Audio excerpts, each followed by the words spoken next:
Lizzie? Lizzie! What are you doing? Tom, you're home early. I was calling for you. Didn't you hear me? Sorry, my mind must have been elsewhere. Where? What? Where? Where did your mind go? Oh, I don't know. I was in the next room. You must have heard me. I was distracted is all. By what? Is that a letter? Yes. For you? Yes. From whom? From whom? I don't know. Let's have it. Oh, I know it's rubbish. I didn't mean to upset you. This came in the post. No return address, though. It says I've tried to warn you before. This isn't the first. Once before, I burned it. It's just someone jealous of you trying to cause trouble. I imagine you see that sort of thing all the time at work. That's work. Bringing a man's wife into it. Now that's just uncalled for. I hope you weren't too upset by it. Not too much, you know me. Don't I, though? Do us a favor, Lizzie, and fetch something to eat. I've only got a short while, and then I'm off again. Another late night? Crime never sleeps, love. I would think you boys at Scotland Yard would set the example by keeping regular hours. An inspector's work is never done. I suppose not. Whatever we've got is fine. Sorry? Supper, Lizzie? Oh, right. I'll just have Alice fix something up quick.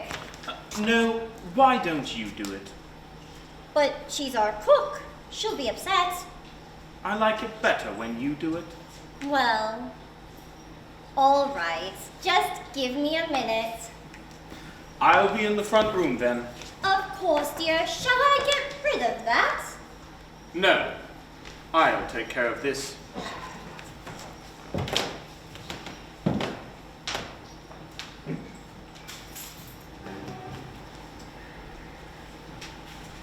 Mr. Holmes? Oh, Mr. Holmes? I'm Superintendent Ellis. I was the one who... Where is she? Oh, right. Forgive me, Mr. Holmes. I certainly would have communicated with you sooner if I'd had any idea of the Her identity... paperwork, please. Here, sir. You'll see that, per your request, her real name isn't mentioned anywhere. She was at Jane Bloggs when she come to us, and she'll remain at Jane Bloggs for as long as you require it. How long will you be requiring it?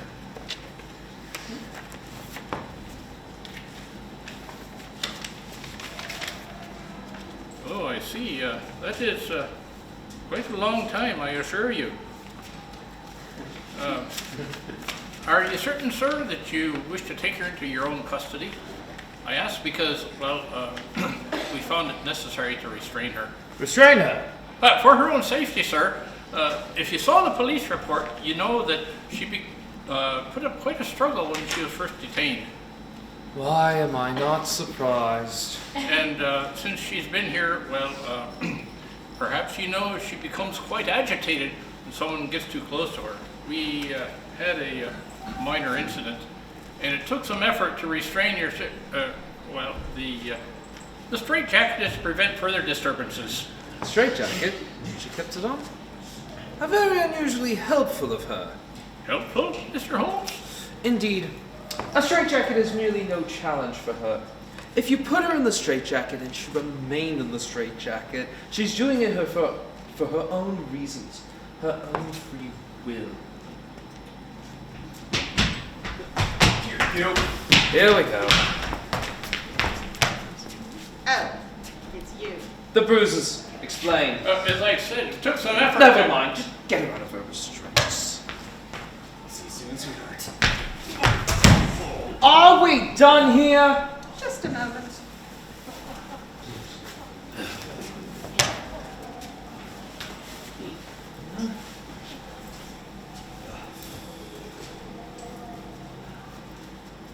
There you are. Shall we go? Come along, Sherlock.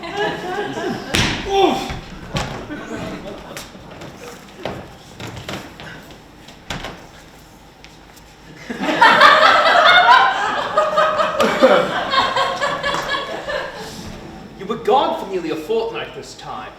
That's a record, I believe. What exactly were you doing? Do you even know where you were when the police showed? You broke a man's arm.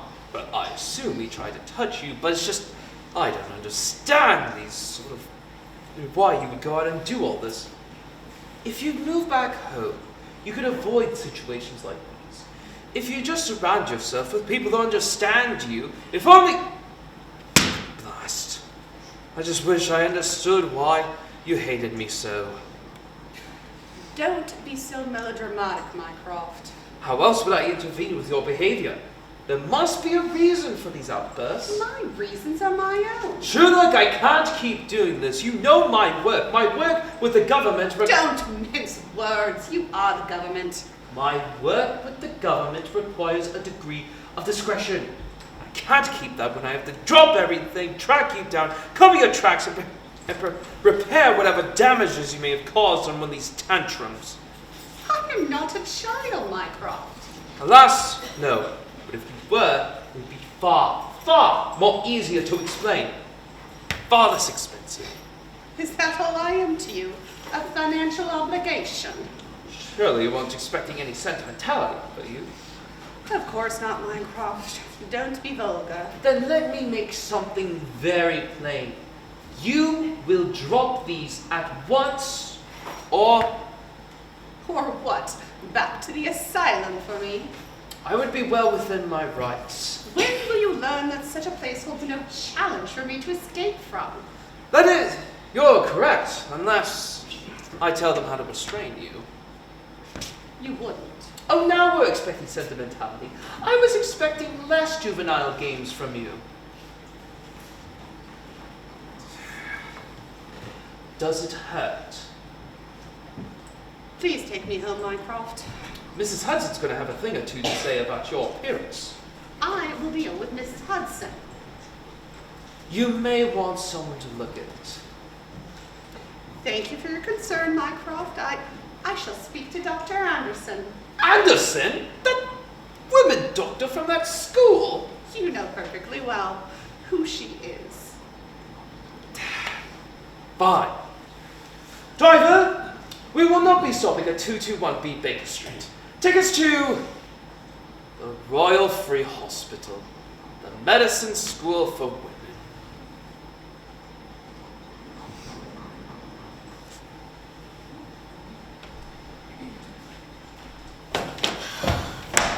Bloody buggery bollocks! Oh, Dorothy, what is it? What? I hate to ask, but a bad day, is it? Why, Dr. Stafford, what on earth would possibly give you that idea? Yes, Michael, 'tis a bad day. Pray pardon my unladylike outburst. Just bollocks. Well, may I ask? Sepsis. An infection after an abdominal hysterectomy. Oh, and what of the patient? She would have been fine had someone told her to come in when she first had a fever. But by the time they finally got her here, most of her small intestine and colon was necrotic, and her lungs were filled with infected tissue. But why didn't she come in right away? She couldn't come right away, you see, because her husband would have been cross to come home from work and find her gone from the house. Mrs. Pertwee, that was her name. Oh, well, I guess you would see that sort of thing around here. I do see a lot of that sort of thing around here. It looks like I came at a bad time. I think I should be... What is that? Oh, this. I'm reading a book. It's by a clever fellow, so to speak. It's D.W. Graham. You're reading D.W. Graham? You surprised me, Michael. I wouldn't have taken you for a fan of novels about young women studying medicine. Well, I'm not. Oh, My mother actually suggested I read it, but I don't understand it. I mean, it's pretty silly stuff this thing is. oh. Well, afraid I can't talk long. What brings you down to the Royal Free Hospital? Well, I wanted to speak to you about that letter you sent. Listen, if you just needed the money, I don't understand why you didn't come to me. If I needed, did you even read the letter? Read Mother's correspondence? Of course not. What exactly did she tell you? Well, that you had written and you need money, and considering the space you live in and being, orphaned, I'm just saying, and also, there's that situation with your brother. I am not comfortable having this conversation with you. Listen, she just wants the best for you, as I do. The money wasn't even for me.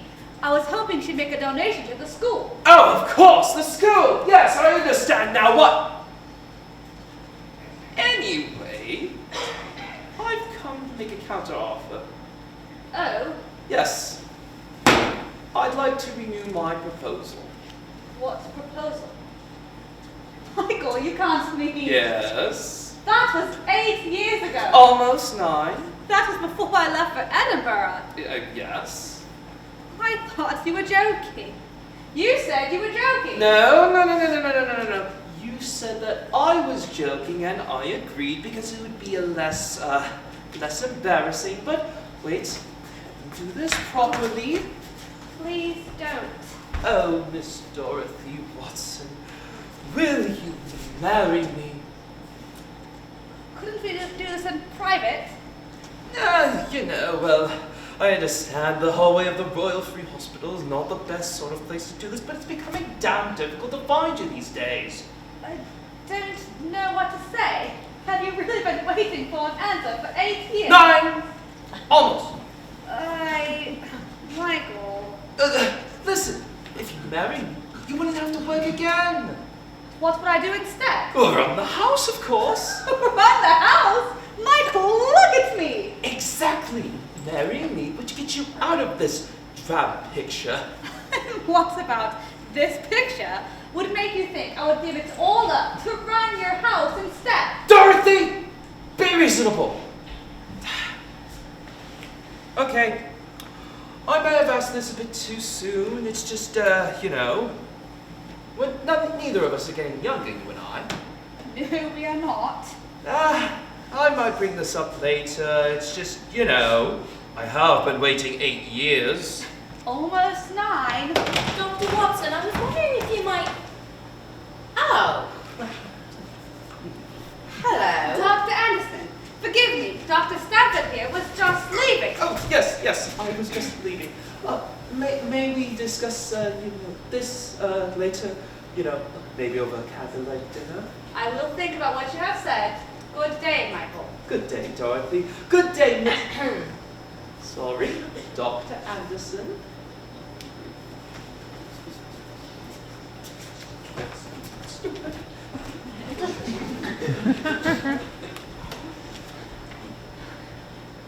That was painfully awkward.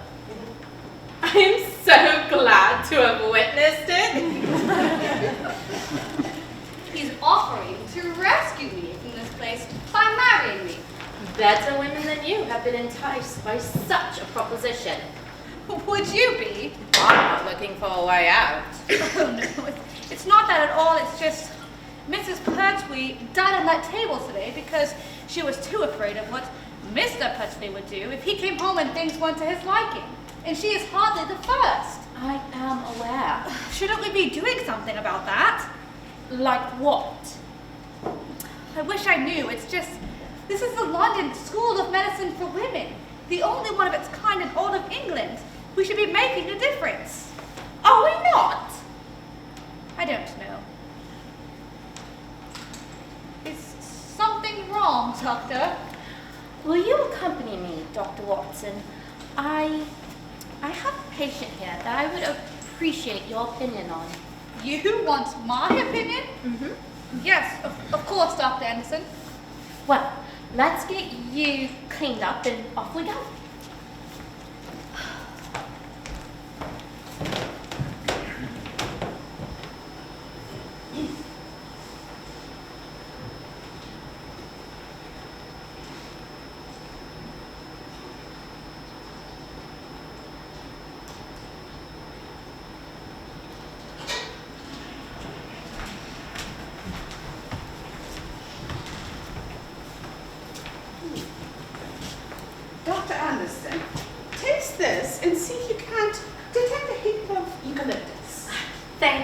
Holmes, but I refrain from masticating stationery, and I am sure I would not know the taste of eucalyptus anyway.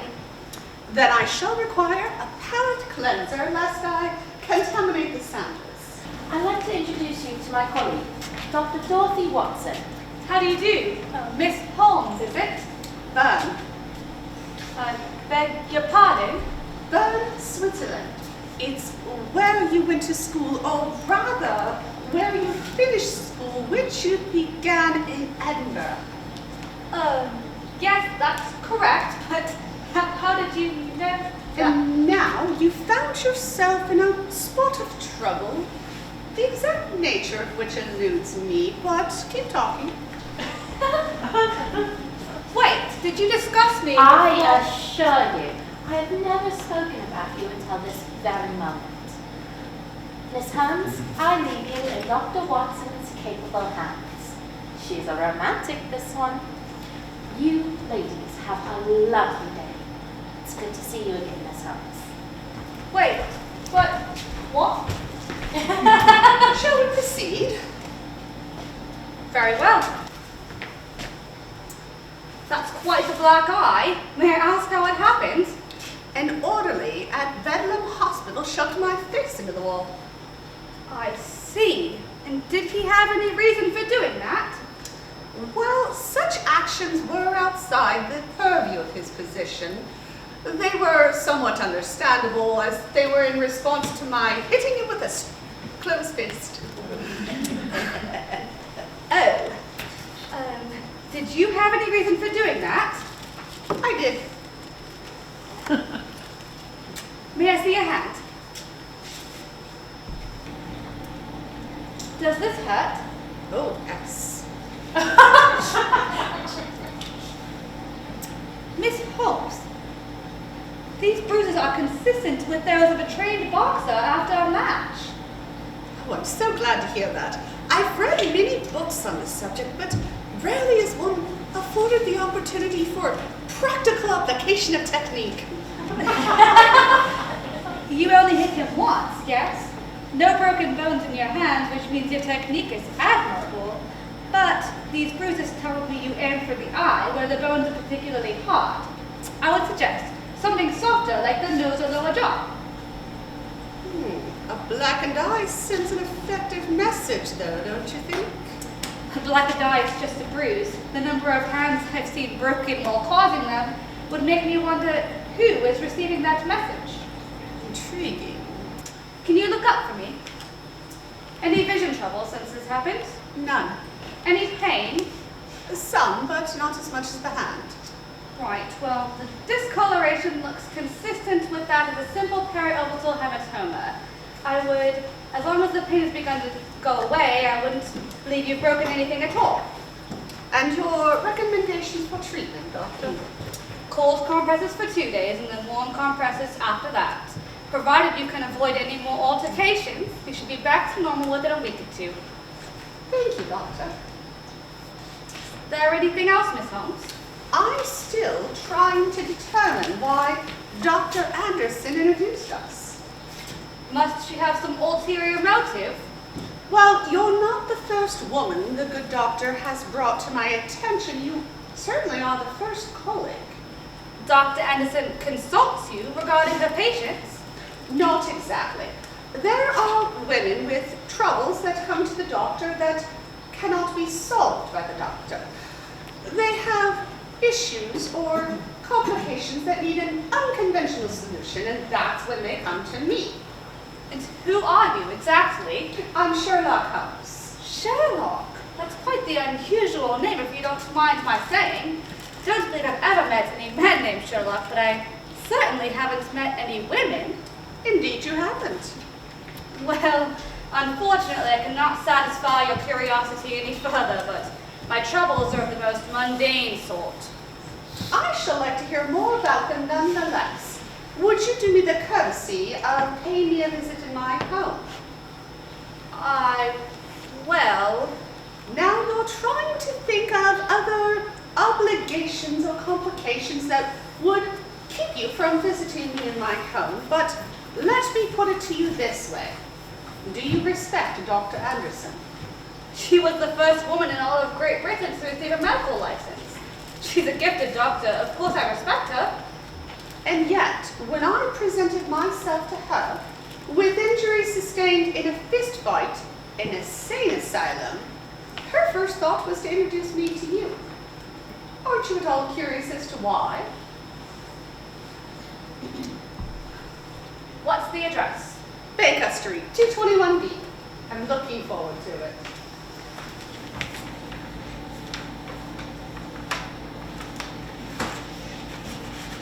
Inspector Lestrade. Inspector Chapman. Oh, calling it a night then, eh, Geoffrey? I am. Good night. Oh, come on. No need to be uncivil. Oh, was I? Then I do apologize. No worries. Home to the wife then. Not married, Tom. Well, you should try it. Complete life. So I hear. Your life must be very complete indeed. Oh, look at Lestrade with the jokes and that. Yes, well, third time's the charm, they always say. Oh, Lestrade, Edwin and I here going up round Ginny's tonight. You should join us. I don't think so. Oh, come on. You keep playing it straight like this, you're gonna start making fellas nervous around here. But fellas have reason to be nervous. Not you, I'm sure. I'm no internal affairs rat, and you, well, who among us at the yard doesn't have a spot or two on his jacket? Careful, Geoffrey.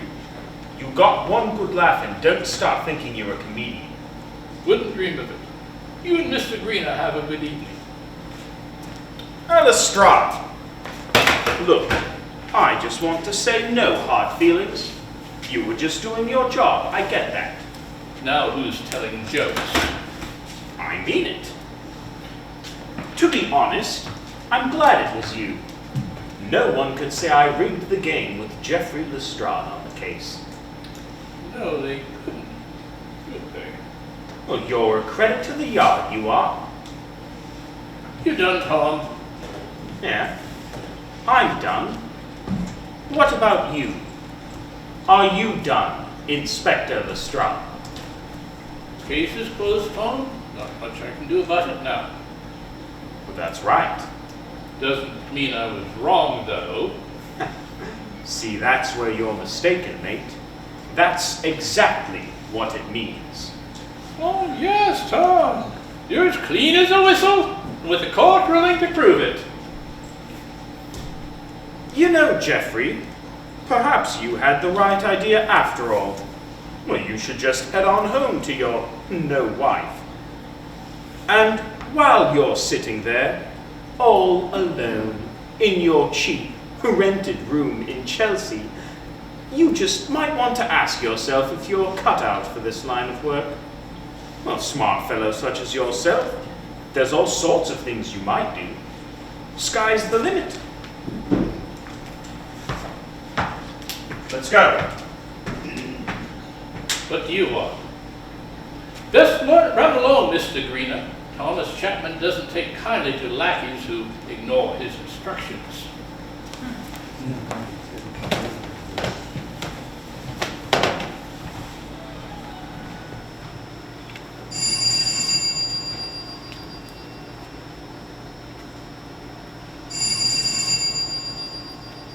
Mrs. Hudson! Now, who on earth is this? Did you invite someone to tea and not tell me? And who left this light here? Things all about here and guests coming unannounced. Honestly, it's no trouble, none at all, but you could at least warn me.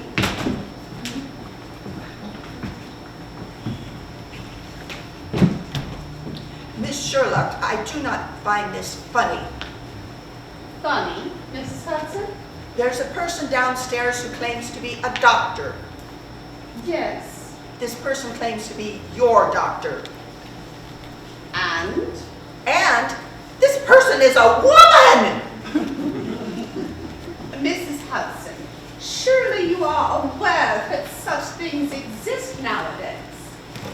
I refuse to believe it. Surely we have not become so uncivilized. The barbarians are at the gate, Mrs. Hudson. Dr. Watson, please come in. Thank you, Mrs. Hudson. That is all.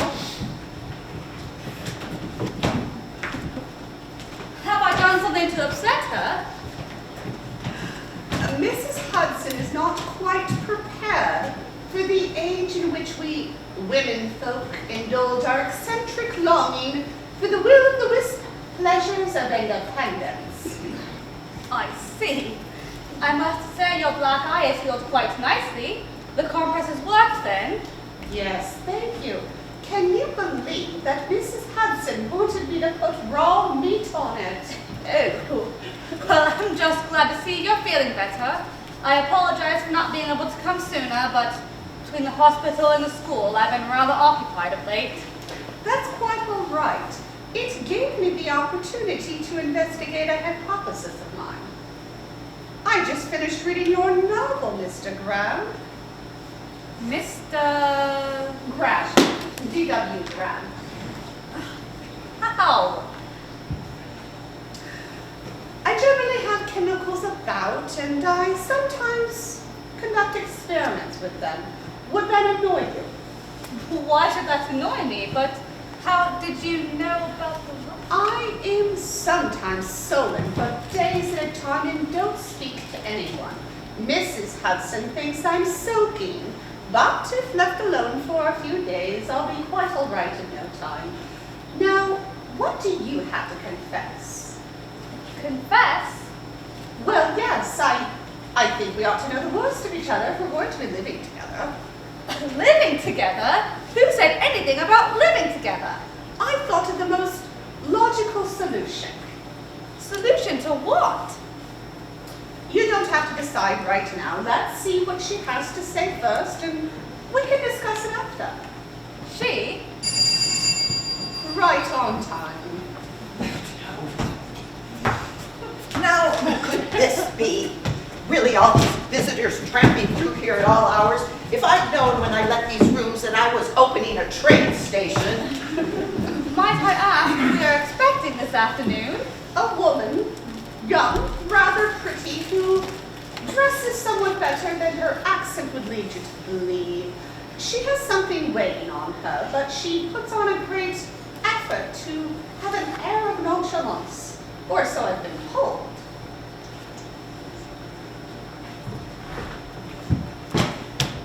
Mrs. Elizabeth Chapman for you, Miss Holmes. Thank you, Mrs. Hudson, that is all. Mrs. Chapman, how do you do? I'm sorry to disturb you. I hope I won't take up too much of your time. Not at all. This is Dr. Dorothy Watson. Hello. How do you do? Well, thank you. I do not believe that to be the case, Mrs. Chapman. I gather what is troubling you has something to do with your husband.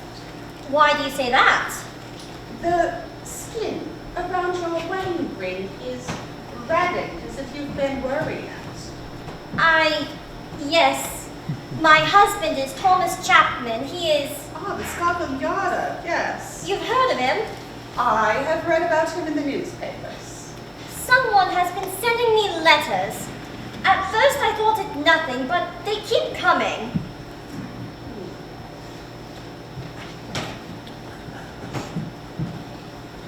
The provenance of the paper is inconclusive. Common brand, widely used. It is typewritten using a Schulzenglen machine. Again, quite common. However, the author is not skilled in its operation. There are several common mistakes, spelling uncorrected, and two such instances in which the carrier has jammed and the writer has simply continued on rather than filling in the space with the letter. Why on earth do you know that? Dr. Watson, be a dear and read that aloud for me. Well, go on. Mrs. Chapman, this is my third attempt to warn you. I can only hope my messages have not come too late. I'm certain you know that you are not the first to bear that name and title. before you, Catherine Featherstone had the misfortune to be married to the man that you now call husband. Please know that Thomas Chapman is not the man he claims to be. By now I'm sure he has told you what happened to Catherine. Do not believe him. Catherine Featherstone was not the first to suffer by his hands, but I pray that by my warning she will be the last. Signed, a friend. You know, Miss Holmes, I've heard you spoken of before. I understood you've been known to help women who find themselves in difficult spots. Tell me, Mrs. Chapman, do you have any idea who might have written this letter?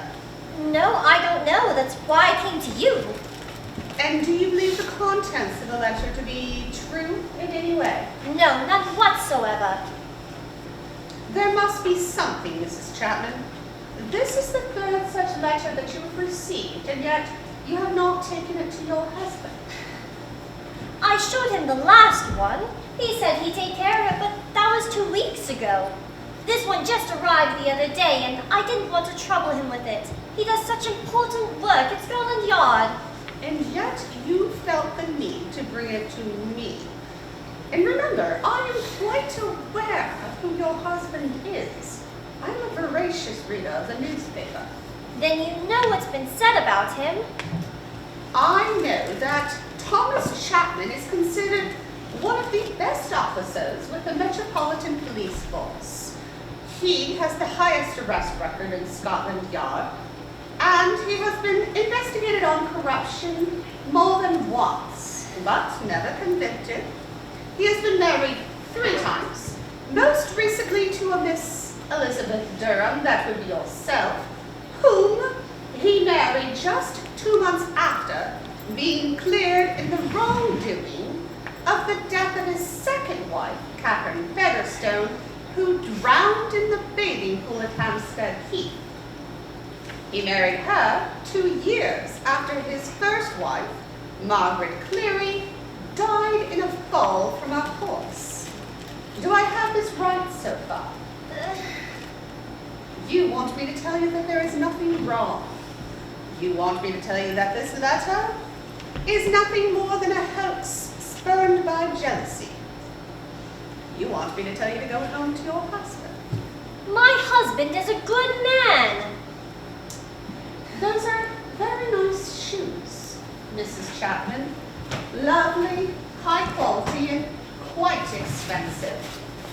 They are not the shoes that you would find on the feet of the typical policeman's wife. But then again, your husband is not the typical policeman, is he? All I want to know is who wrote the letter. Are you going to help me or aren't you? If you want my advice, Mrs. Chapman, I suggest that you find a relative. One who lives in the country, and pay them a visit. I've made a mistake. I should go. Let me walk you out at least. No, thank you. I will see myself out. My apologies for having intruded. Good day. Be careful, Mrs. Chapman. Now that was interesting. Miss Holmes, what on earth was that? Why would you say such horrible things to that poor woman?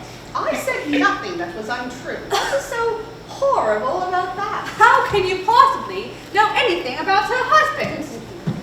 Thomas Chapman is notorious. He has been mentioned no less than a dozen times in the newspaper in the last year alone. He's been mentioned 3 times in connection with high-profile arrests. He has been mentioned twice about his marriage to Mrs. Chapman, 4 times due to an expose into corruption in the police department, specifically controversial interrogation techniques. And then there is the death of Catherine Featherstone. There have been 3 such mentions about that event alone. The first was simply that it had happened and an investigation was ongoing.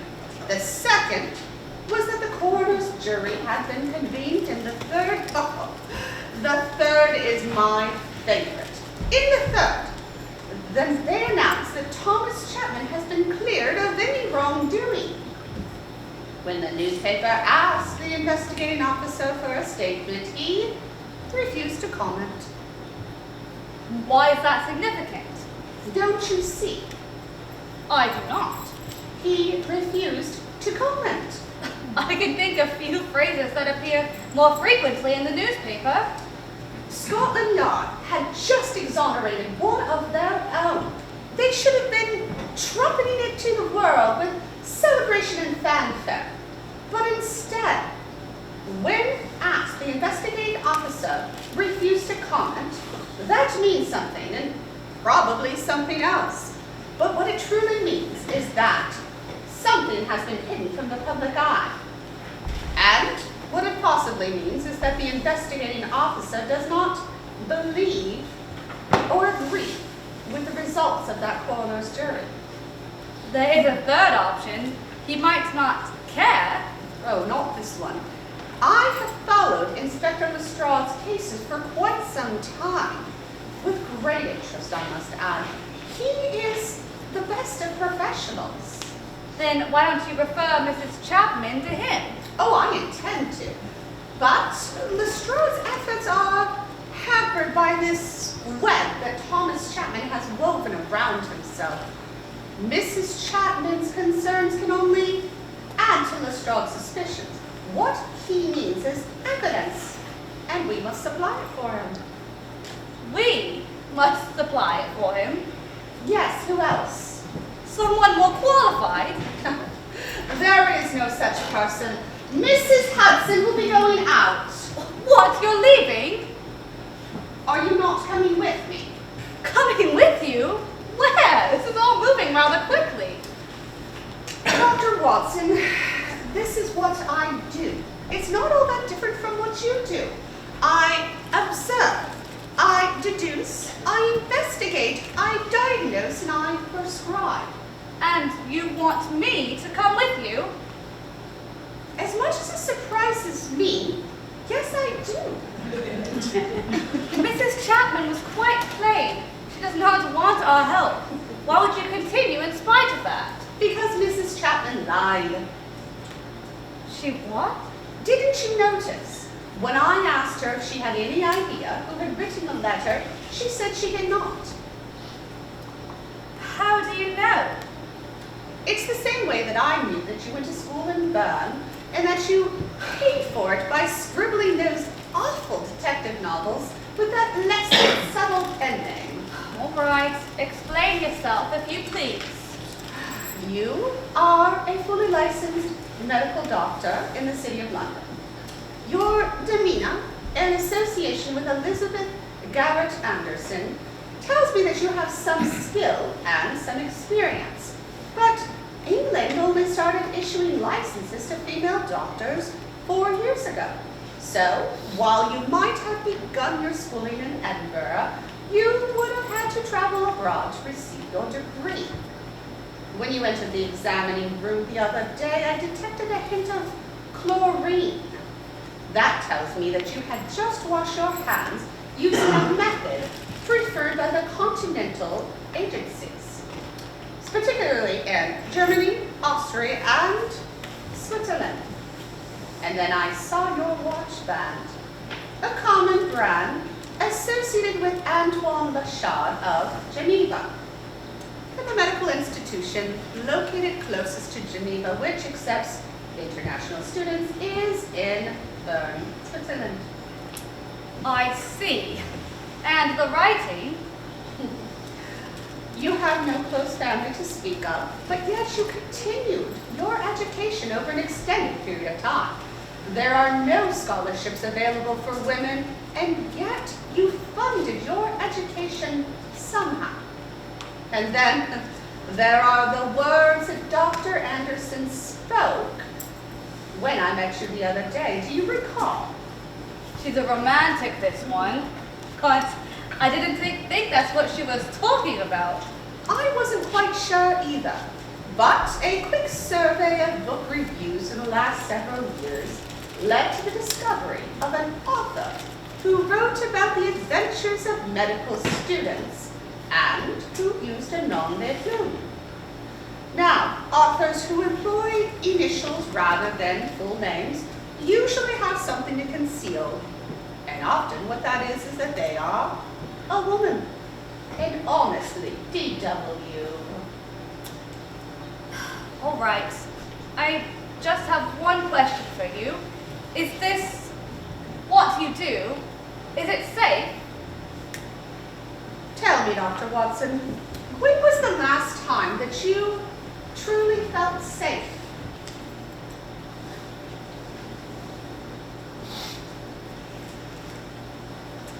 Where are we going? In regards to the authorship of this letter, I believe that we should go to the home of Mrs. Eudora Featherstone. Shall we go? Forgive me, ma'am. Oh, Peggy, what is it? Miss Sherlock wants to see you. Miss what? That's the name, ma'am. Listen, Peggy, she's not taking any visitors right now. Yes, I understand, but I really think you want to. Peggy! I'm quite capable of speaking for myself, Reginald. Fine. What is it? Out with it. She said it was about Miss Catherine, mum. Something about some investigation. Show her in, Peggy. Are you sure, Auntie? I don't want you to be disturbed. Thank you, Reginald.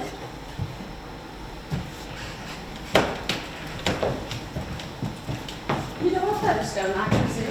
Yes, that's her, and I'm her nephew Reginald. And what kind of name is Sherlock Holmes? An unusual one, to be certain. This is Dr. Dorothy Watson. How do you do? Well, now what's this on about?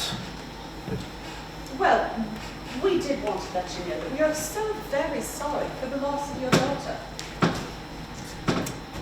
I'm not sure that either of you were acquainted with her. See, I told you. I don't know why you told me to say such a thing. Mrs. Featherstone, please accept our condolences. I cannot imagine how hard this has been for you. And for your sake, I hope that you never can. My Catherine was a light in the world, and now all is shrouded in darkness. Yes, ma'am. Oh, to die in such a way, I shudder to think on it. And what's this all about? An investigation? Did that snooty Frenchman with the funny name give any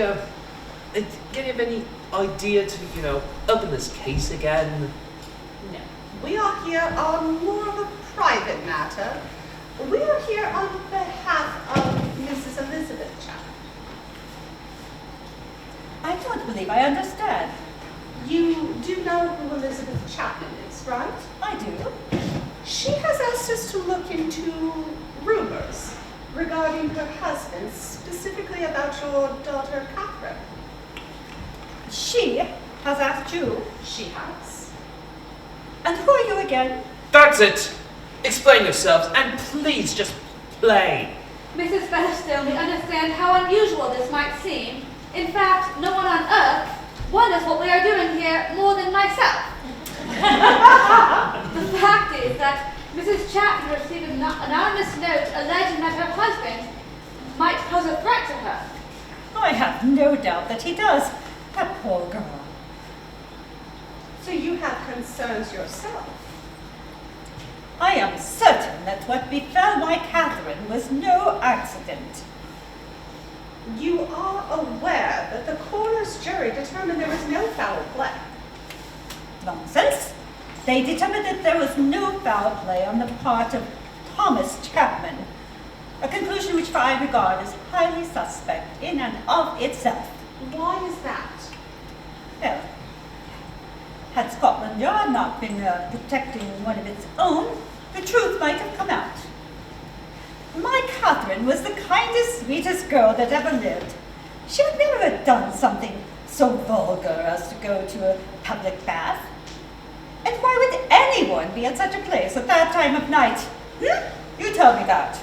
So you're questioning the outcome of the jury? Yes. Alas, the record of the jury of the hearing has been sealed. If not, I believe we might receive a fuller accounting of whom Thomas Chapman calls his friends. you think that Thomas Chapman somehow fixed the outcome of the trial? Would such a thing surprise you? He's been accused of far worse in the newspapers. How so? You think that my Catherine was the first? We know that he was married long before. I am not speaking of her. This goes far beyond her. This goes beyond her and my daughter, or Thomas Chapman, or Scotland Yard. I tell you, something sinister is at work, and it has been loosed upon England. No one is safe. Mrs. Featherstone, did you write this letter? Did you send this to Elizabeth Chapman? I did not, but I bless whomever did. I only wish someone had done the same for my Catherine. Thank you for your time, Mrs. Featherstone.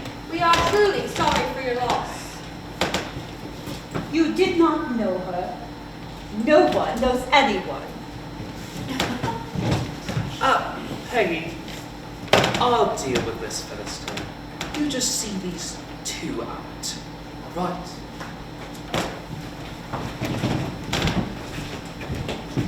I'm very sorry we upset her. May I ask, did she begin using laudanum before or after her daughter's death? How did you know that? Her emotional state is a sign of dysphoria. It's a common side effect. Miss Featherstone hasn't been well for some time now, but the shock of Catherine's death has made things a great deal worse. And how was that? All this talk of conspiracies and whatnot. And then she has a fear of water. You know poor Catherine drowned, yes. Since then, she can't go near a bath. A damp towel is the best she can manage. And the nephew, Reginald, did he come before her death? I never heard of him before the funeral.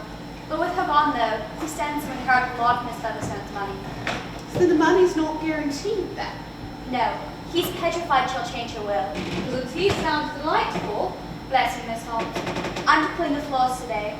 Miss Featherstone may be unclear about some things, but when it comes to housekeeping, she is meticulous. Thank you, Peggy. We'll see ourselves out. Thank you, Miss Holmes. I don't understand half what Miss Featherstone talks about these days, but if there's anything to be learned about poor Catherine's death, I hope it can bring some peace to this house.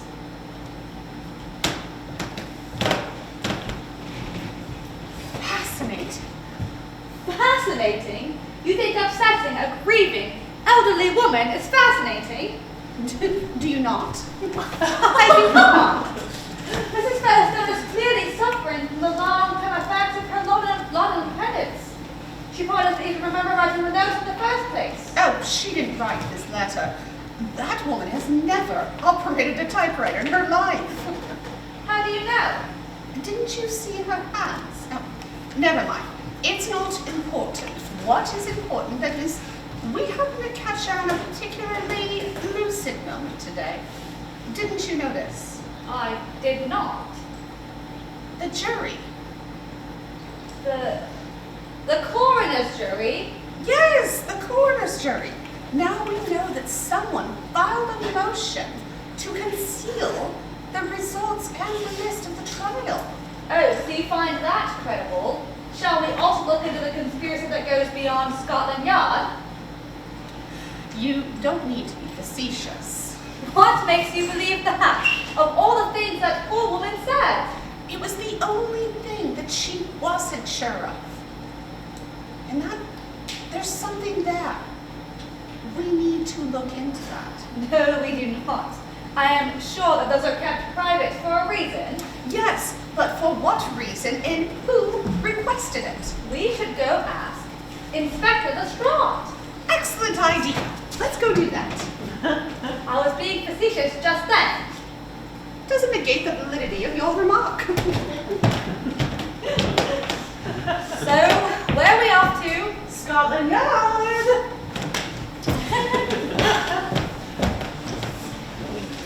Why can't we just go in? Because that would attract too much attention. Besides, have you ever observed people as they approach the vicinity of a police station? Take this fellow, for instance. Notice how his back straightens and he takes on a careful, measured gait. he may as well carry a placard that says, "Upstanding citizen, nothing to see here." It would be equally convincing. That's rather cynical. Is it? I make no judgment. He may very well live his life to the utmost moral standard, and yet the behavior remains the same. We are led to believe that we must try our hardest to have really good lives, and yet we will always fall short. Original sin? Is rarely the case, though. Here's our man. Inspector Lestrade. My name is Sherlock Holmes. This is Dr. Dorothy Watson. We have been looking forward to speaking to you for some time. Your niece is what?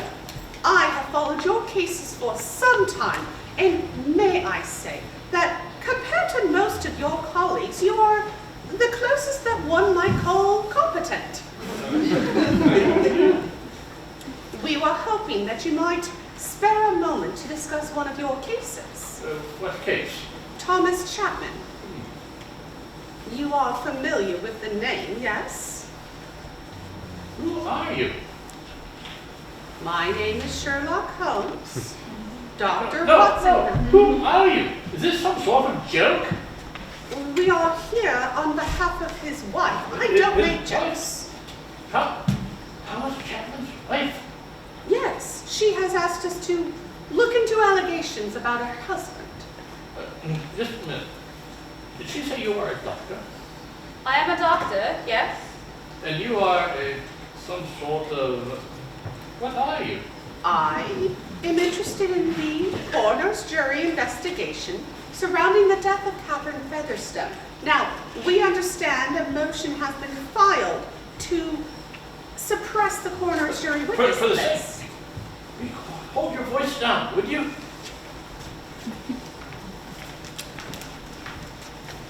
Who filed the motion? Look, I don't know who you are, and I don't know what you think you are doing, but this is no business for women to be mucking about. If you know what's good for you, you'll forget all about this. Well, I do appreciate your interest in this investigation. I cannot in good conscience allow you to continue with this private inquiry. It's too dangerous. And how is it any less dangerous for you than it is for us?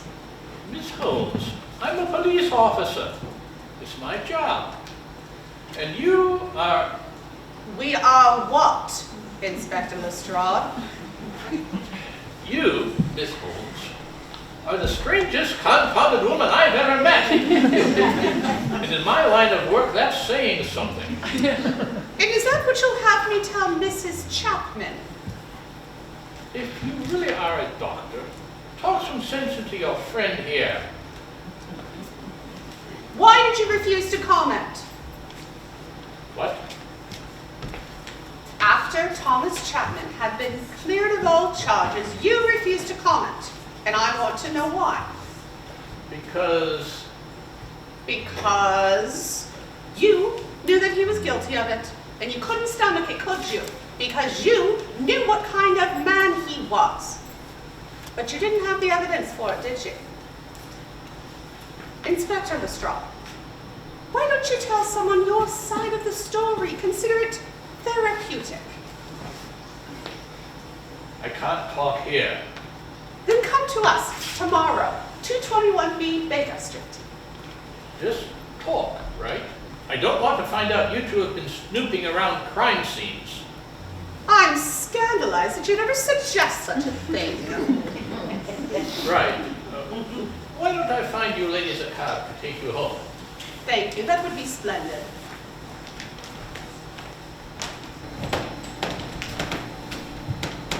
You have concerns. Why did Mrs. Chapman come to see you? No clever answers, please. Just explain it to me. I was 17 when my father's friend set up the marriage between his daughter and a wealthy merchant. The daughter was afraid of the merchant for a reason she was unable to articulate. Within 10 minutes of meeting the merchant, I had deduced that he was a criminal, sentenced to transportation, who had escaped and assumed a false identity. I said as much right as we started dinner.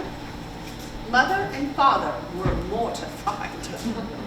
But one by one, the looks went from me to the merchant. He stood up calmly as if to make a toast, brushed off an imaginary imperfection, and dashed out the room.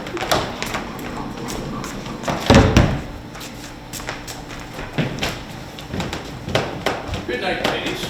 Until tomorrow, Inspector.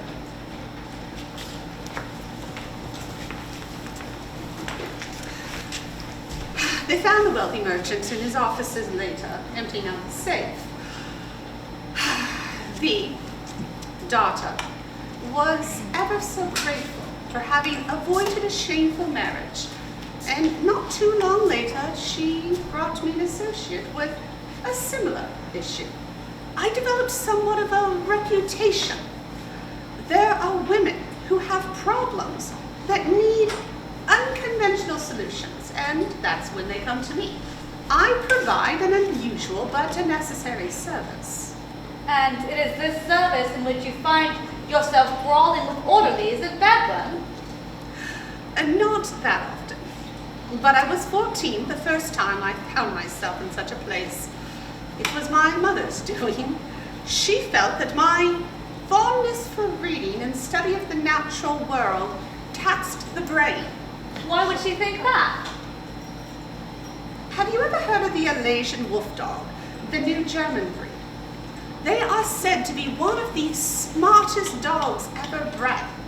Some say they understand more than 1,000 different words, but there have been problems, issues with their temperament as they grow older. They have been known to lash out and injure others. But can you blame the poor beast? Can you imagine having that wealth of knowledge and the desire to communicate, but simply lacking the ability to speak the words you wish to speak? Would you not rage and fight? Would you not lash out? There must simply be a release. When I came home from the hospital that first time, my father took one look at me and swore I'd never be subjected to such treatment again. But within 4 years, both mother and father were gone, and I became Mycroft's responsibility. Mycroft? But certainly he'd have some concern for your safety, at least. Mycroft is not malicious, but no, concern is not a faculty with which he has been burdened. And so, institutionalization looms, omnipresent. That's horrible. But it is his right. Can all of this be worth the risk? I have thought from time to time that a companion would be useful. Someone who could help me know when my actions skirt the edge of common sense. A companion? In fact, I mentioned such an idea to Dr. Anderson, and the next time I saw her, she introduced me to you. So you'd want me to what? Be your caretaker? I rather thought that we could be friends. And with that in mind, I would like to offer you the spare room at Baker Street. I have deduced somewhat of a dissatisfaction with your current lodgings. It is a 43-minute walk to Royal Free Hospital. Comes fully furnished, and you wouldn't need to pay rent. You do not need to bribe me. My apologies. I am not very good at this. I have many acquaintances, but I have not yet mastered that concept of moving acquaintanceship to friendship. And would I expect adventures like this to become a regular occurrence? Oh, I do hope so. A pair of women running around London, questioning police inspectors about murder and the like? There would be consequences for both of us. And that is exactly why I need you with me. Unless you'd rather accept the gentleman's proposal. The gentleman? How did you know? What was it? My hair, my clothes, my voice. What? Dr. Anderson told me. Bloody hell. Yes, his name is Michael, and I am fond of him. His family and mine have been close for a long time. His mother has been particularly kind to me during some difficult times in my life. He is quite successful. My life would be rather safe and secure. Always wanted to try that. Be quite content. But it'd also be rather ordinary. Let me think about it. I believe you're at your stop. So we are, and regarding my current living arrangements, you deduced correctly. This place is dreadful. I have another shift tomorrow. I will meet you at Baker Street after to see what Inspector Lestrade has to say. We can discuss it more then. Until tomorrow, Watson. Get home safely, Sherlock. Good night. Good night. On to Baker Street.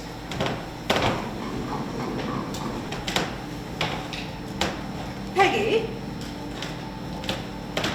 Peggy? Peggy, where have you gone? Hello, Mum. What are you doing here? Where's my maid? Where's Reginald? You know why I'm here. I'm just certain I have no idea. No. You're certain. You haven't been writing any letters, have you? No, but I thank God someone is. Oh, so you know about it then? And where did you hear it? Why don't you ask your wife? My wife? She sent them. She knows now. Sent who? Knows what, Mum? Get out of here. Did someone come to see you? What did you say to them? Nothing I haven't said before. You cannot.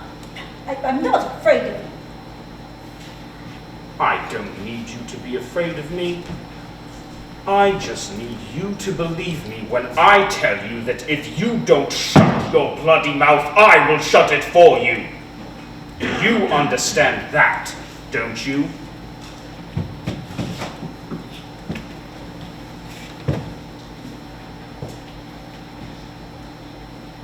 You cannot hurt me. Right. You think that after all you've suffered, you're immune now. But I can tell you, and I've had some experience with this, you are not. Whatever pain you've endured in the past, there is always room for more. But neither of us wants that. So you just keep your mad ideas to yourself. You hear me? Because that's all anyone thinks this is. Madness.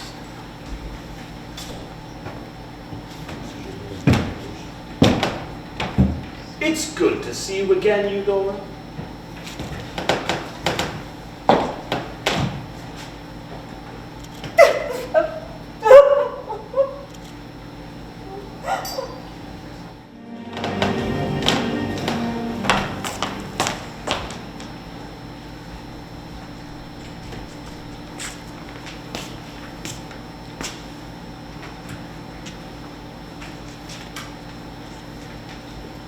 That will not be necessary, Miss Watson. Who are you? I am Mycroft Holmes. Can I have a word with you? You're Sherlock's brother? Yes, and I'd like to discuss your relationship with my sister. And you wanted to discuss it with me by surprising me on a dark street at night. Well, I had to speak to you as soon as I could. So I had to figure out where you worked, and where you lived, and where you were going at this time, and here we are. By God, you are Sherlock's brother. Now, I understand that my sister has offered a room to you at 221B Baker Street. Have you considered taking it? How is that any of your business? Well, I'd like to know my tenants. So the flat belongs to you then? Yes, You won't find my name in any of the paperwork, but yes, I provide the funds for Sherlock to reside there. Well then, to answer your question, I haven't quite made up my mind regarding her offer. You should take it. Why would you think that? On what basis? Well, she likes you. I am fond of her as well. She likes no one. Why? Especially me. I see. I assure you, you do not, but you will learn to see. Now, she is offering the room rent free to you, and I can have that arranged on one condition. Of course. You will be Sherlock's companion, but my employee. You will tell me what she does, where she goes, what piques her interest. You will tell me on a daily basis. You will be thorough. You will be discreet. Any questions? Is she to trust me? Well, I assume so, yes. While I'm reporting on her every move? It's not the spying she will detest you. It's just that, well, she will talk you into things that you will not want to do on a regular basis. She barely listens to her common sense. So you'll have to do that for the both of you. She said essentially the same thing. Yes, and all of this, I can assure you, will help you with your situation. Then what would you know of my situation? Well, I will tell you this. I understand that your father used to teach classical literature, but unfortunately when he passed away, he left your family penniless. Then you decided to go to the University of Edinburgh, but your mother did not want you to go, but you went anyway. But you needed the money to get to your classes, so you decided to write a novel under the pen name D.W. Graham. Now, the sales of your book did not go as planned, but you were able to get enough funds to continue your studies, and then, unfortunately, your mother sadly passed away. And no, I know of your brother. Leave my brother out of this. Please, I'm trying to sweeten the offer. I understand that the bereaved are sometimes not given any benefits after suicide, and as Henry's last surviving relative, I understand you are owed some debt. And the army is sometimes very tight-fisted when it comes to this, but I can loosen their grip in this case. Who are you? I am Sherlock's brother.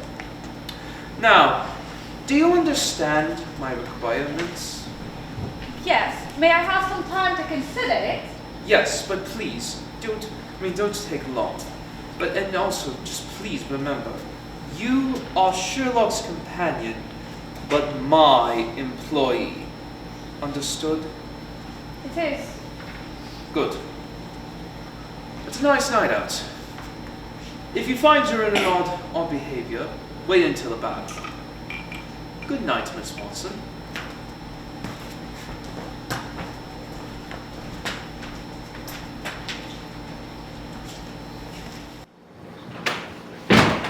Dr. Watson, you're just in time. Inspector Lestrade was about to tell us who filed a motion to conceal the coroner's jury witness list. Chapman made the request himself. Would you be able to share the witness list? That would be defying the court, Miss Holmes. That's how these things work. Yes, but surely. Look, it makes no difference who was on the witness list. The coroner's jury couldn't indict Thomas Chapman for one simple reason. He did not kill Catherine Featherstone. You seem rather certain of that. He has a very convincing alibi. He was making an arrest on the other end of the city at the time of Catherine's death. Aside from being registered in the logbook, we have the fellow he arrested. As alibis go, it's about as solid as they get. So you have another suspect then? Edwin Greena. Edwin Greena. Who is he? Edwin Greena works for Chapman in an unofficial capacity. He was a soldier, invalided home during the last Afghan war. His time left him somewhat... You're a doctor. Perhaps you're familiar with it. It's quite common. But he's been unable to find steady work. Got picked up once or twice for petty theft, assault. So why do you think it was this green fellow? He was there. Claims he was walking through Hampstead Heath on his way home from a street cleaning job. He heard a shout, came running and found Catherine lying face down in the water.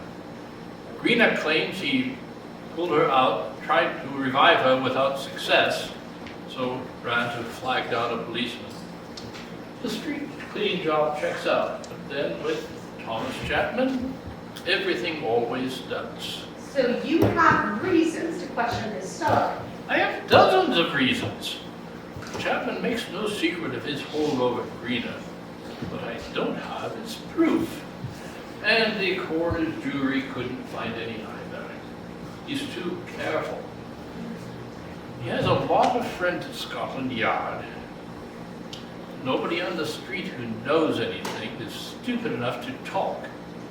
One came close, but 3 days before he was scheduled to speak, he disappeared.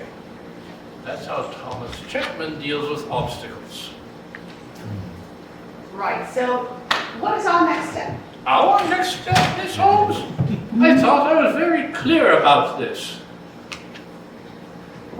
But even his wife is suspicious. That's enough, Sherlock. I'm sure Inspector Lestrade appreciates the chance to air his thoughts out on the case. Yes. But it's time to say goodnight now, don't you think? I still have 1 or 2 more Good questions. luck, Inspector. I believe Miss Holmes would appreciate being apprised of your progress in the case, if there is any. Of course, Dr. Watson. Good evening to you, Miss Holmes. Good night, Inspector.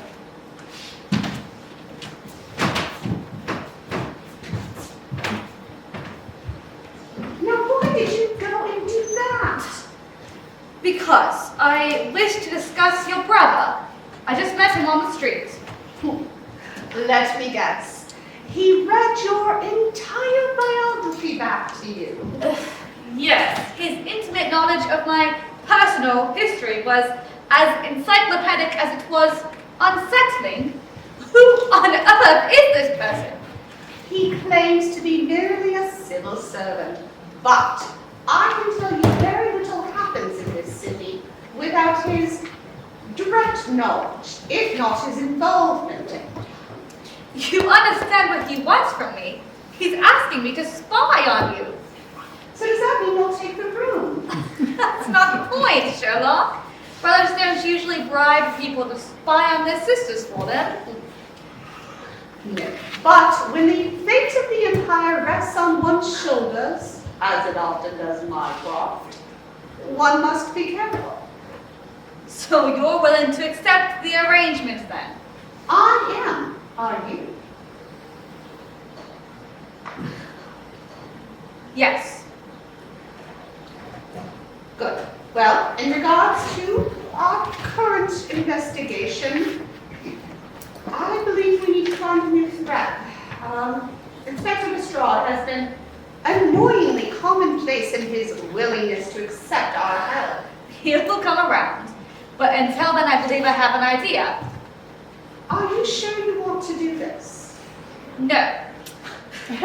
This entire enterprise seems foolish at best and dangerous at worst, but I do agree with you on one point. If we don't help, who will?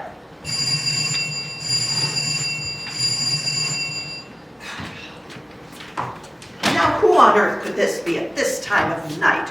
Really, first policeman come calling, and now who knows what?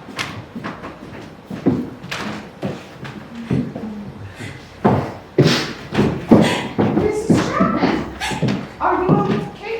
Change your shoes. Please excuse me, Miss Holmes. I did not know how else to turn. Take a breath, Mrs. Chapman. Oh, it's horrible, just horrible. What is? Can you tell us what's troubling you? No, that poor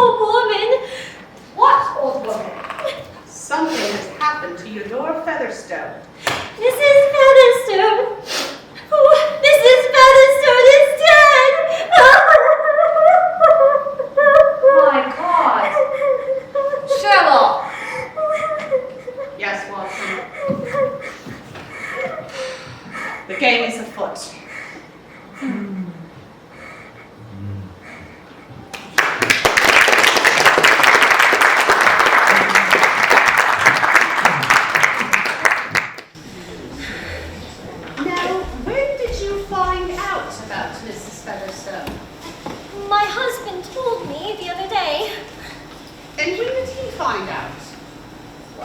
I don't know. It's his job to know about these things, and I imagine someone thought he would want to know. She was his mother-in-law once before. And when did all of this happen? Late last night, I gathered. Watson, what do you think? She was an old woman in poor health. It could be a coincidence. Does that seem likely to you?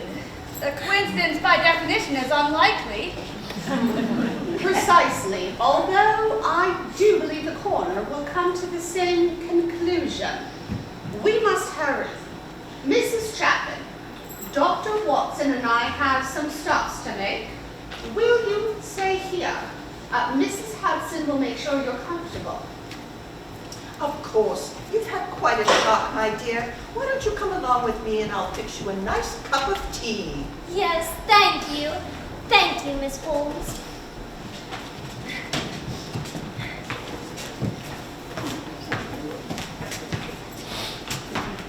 Now, what was your idea? My what? Before Mrs. Chapman arrived, you said you had an idea. Oh, I was going to suggest we locate this Edwin Greener fellow. Capital idea. We shall do it on the way. Where are we going? Well, to the scene of the crime, of course. Let's go.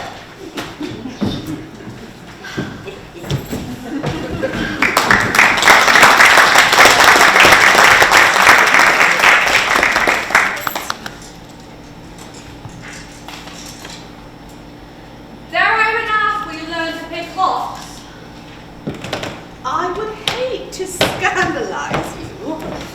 I am not amused, Sherlock. This is the very thing we promised the inspector we weren't going to do. I can only imagine what crimes we're committing right now. Burglary, trespass, interference with a crime scene. Thank you. Let's get on with it, please, before we are arrested for any of those crimes.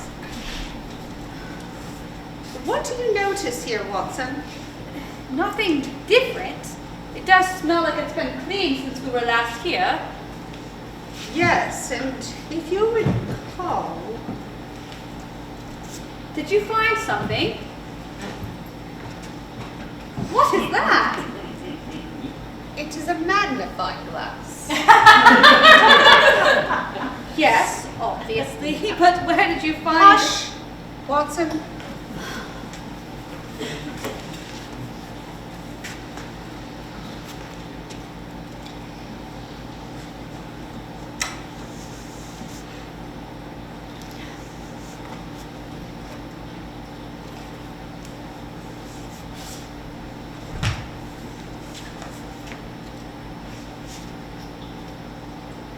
The majority of this floor has the residue of hypochlorite of lime. From this, we may deduce that Peggy, the maid, followed through on her duties as she was supposed to and cleaned the floor. But this area over here has significantly less residue. What does that mean? It's been rinsed and wiped clean after it was washed. Thomas Chapman?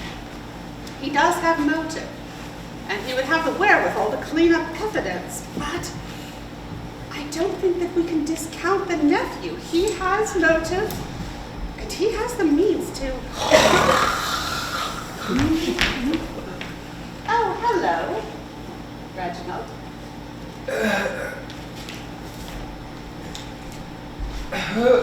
Who are you? We are simply here to let you know how sorry we are for the loss of your aunt. What? Where exactly did you find your aunt? Found her in the bathtub upstairs. Must have been quite a shock. The bath, are you quite sure?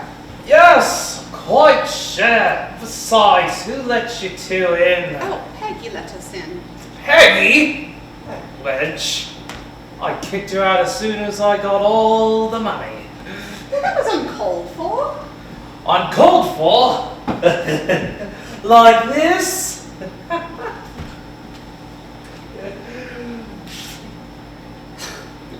Can you Yeah. believe this? Now get out of here before I call the police. There is no need for that, I assure you. Now, are you quite sure that you found her in the bathtub and not, say, here in the drawing room? Piss off! It's time to go, Sherlock. Don't let the door kick you out the way out.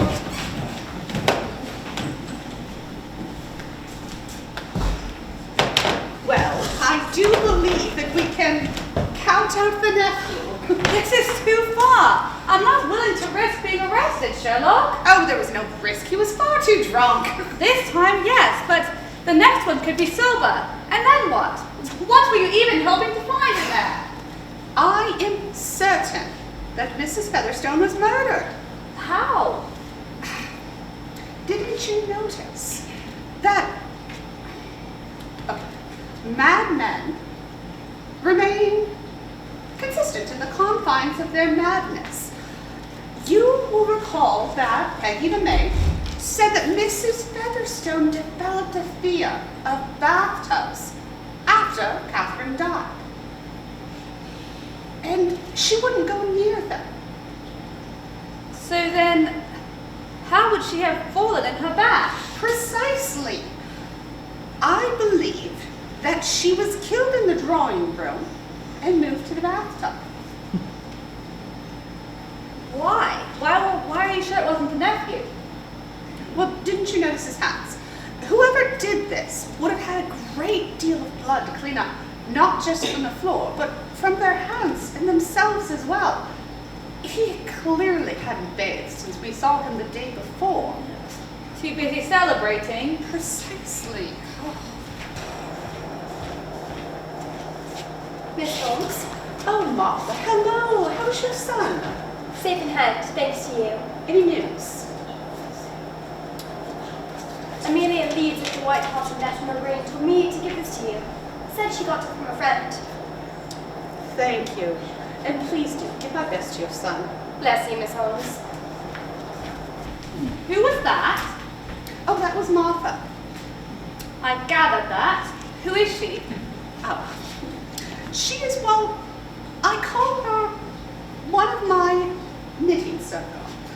The name is meant to be ironic. Obviously. In my line of work, I meet a lot of women who work in various helpful jobs throughout London. Governesses, housemaids, washerwomen, barmaids. They are a useful network of gossip and information. They are how I hear what I do. It's how I knew Mrs. Chapman was coming. She asked around and it came back to me. And you helped her son somehow? I got him arrested, yes. Arrested? Best thing for him, I'm telling you. Well, what did she tell you? The location of Edwin Greenow's house. Should we call for the inspector?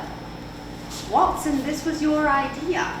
I only wanted to locate him. I still think we should tell Inspector Lestrade. Why? So he can tell us not to do it. He may have a point, Sherlock. You're suggesting we confront a known criminal and a suspected murderer. And? And if Mrs. Featherstone's nephew had summoned the police, I could lose my medical license. And I could be sent to the asylum. This is dangerous, Sherlock. You have to understand that. Well, are you coming or not? Of course I'm coming with you. But first we're stopping off at Baker Street. What for? I left my bag. Come on.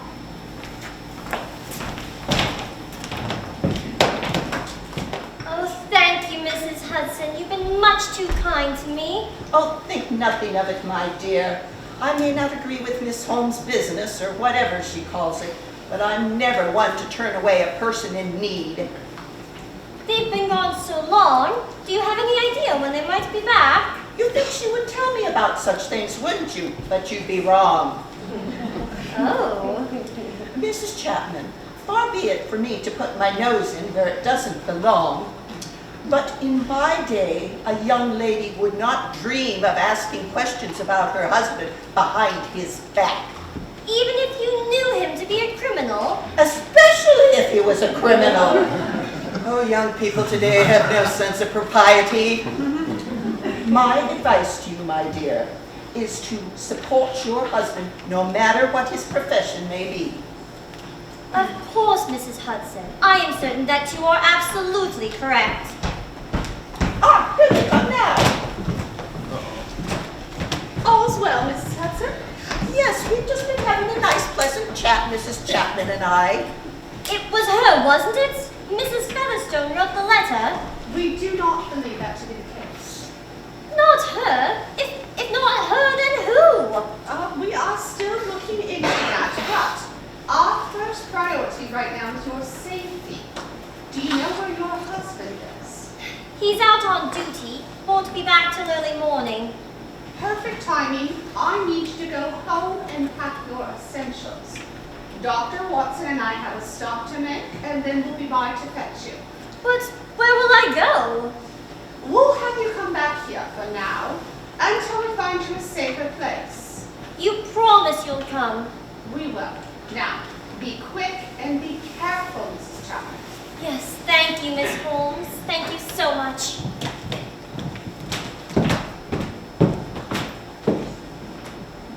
Are you ready, Watson? Define ready.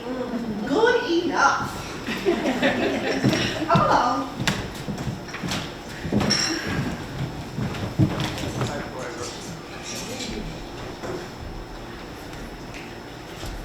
It's quite easy once you understand the mechanics of it. A sheet lock like that is no challenge. What I really love is a big vault. What are we looking for, Sherlock? No idea, but don't touch anything. Watson, what do you notice here? It's very tidy, quite organized, efficient. Not really what you'd expect, given the neighborhood. This is the home of a man who works very hard at having a seemingly organized normal life. Notice how his shirts are folded and his shoes are so carefully lined up. Military habits, I presume. Sherlock, look at this. How could he afford a typewriter? This is it. Mr. Greener wrote our letter. But why? I don't know. Hello. Mr. Greener, I presume. Wait!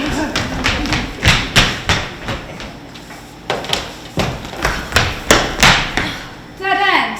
He must have gone a different way. No, I don't believe so.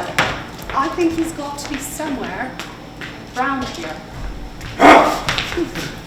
What are you? What do you want with me?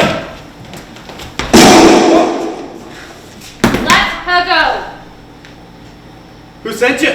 Drop the knife, Mr. Greener. Who sent you? We are here because of Elizabeth Chapman. She knows that you tried to warn her about her husband, and she just wants to know why. I have no idea what you're talking about. Mr. Brina, we found the typewriter. We know he wrote the letter. Did he send you? Are you here to kill me?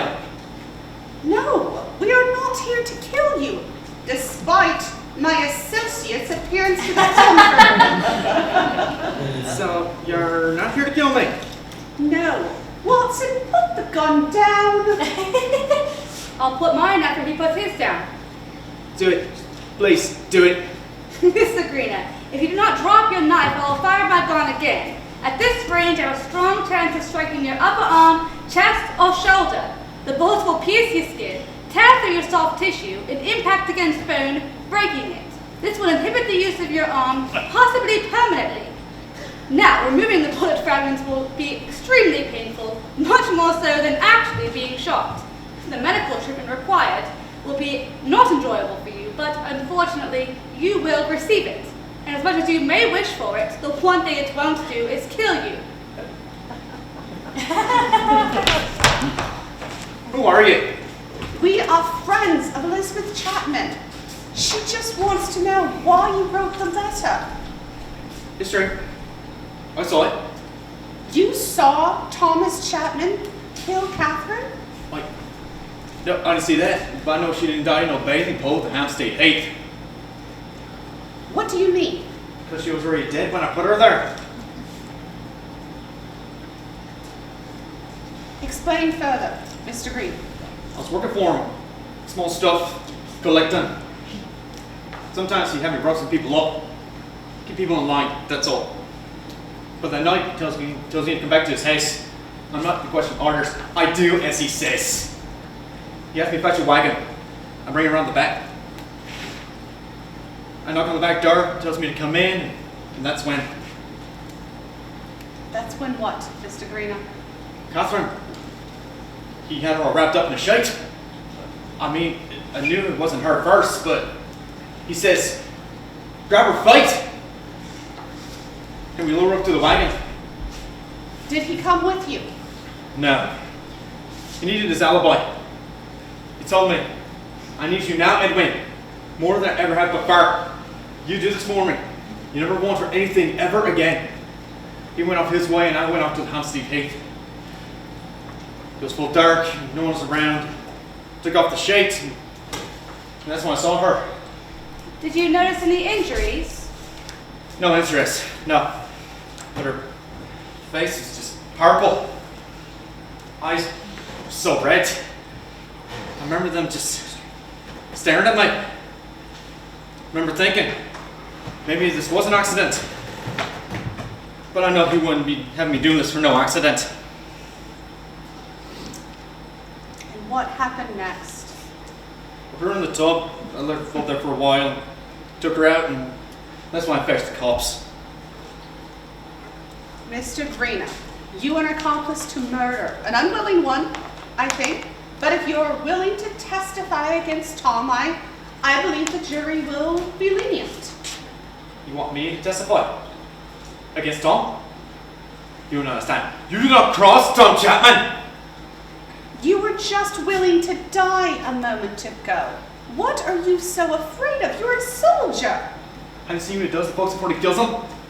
I've seen what he does to their families. You don't get it. If I wasn't a dead man before, I am now.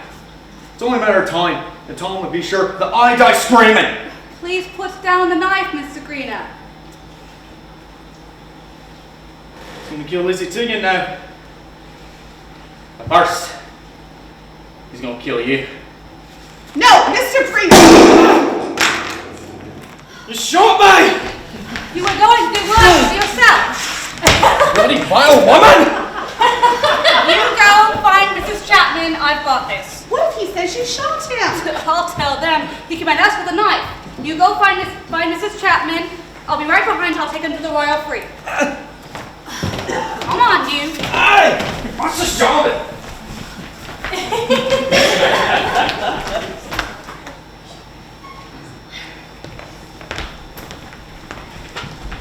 Oh, thank goodness! I've been jumping at every sound since I got here. Completely understandable. Are you ready to go? Almost. I just need one or two more things from my dressing room. All right. Dr. Watson is treating our witness as we speak. Your what? Our witness, Edwin Greena. He worked for your husband. Do you know him? Yes, I know Edwin. He helped around the house now and then. Oh, he did a whole lot more than that. He sent you the letter. He didn't! He did. And I believe that we can get him to testify against Tom. I don't know what to say. Well, you'll think of it on the way. Let's go.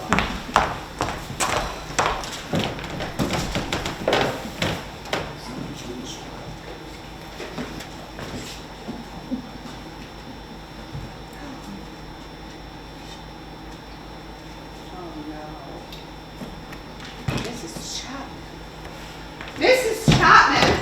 Miss Holmes, is it? Stay away from me. You're in my house, Miss Holmes, bothering my wife. She came to me. She asked for my help. Did she now? My friends know where I am. They'll know if something happens to me. Your friends. Oh, you mean that woman, Doctor? Dorothy something? Well, she has nothing to worry about. You're perfectly safe here. So you're going to let me go then? Of course I will. I believe your carriage has arrived. Mycroft? It was bad enough when it was just common reprobates. A few pounds in their pockets and then they'd be scot-free. But a detective of Scotland Yard. A murderer! A corrupt Be detective! silent, Sherlock! I will not take up any more of this. Sherlock? Watson! What is this? Ah, Miss Watson, you're finally here. I was just telling my sister that your little adventures are over. You're going to take his word over mine? When have we always learned about sentimentality? I'm afraid you've taken it to the farthest limit. Gentlemen! What is this, Mycroft? I warned you it might come to this. Come along, miss. Nice and quiet. You can't be serious, Mycroft. I'll go to the country. Because that went so well last time. No. You can't send me to the asylum again. You know I'll just break out of it. Not this time. All right, miss, here we go. Careful there, Doctor. Damn it! Oh!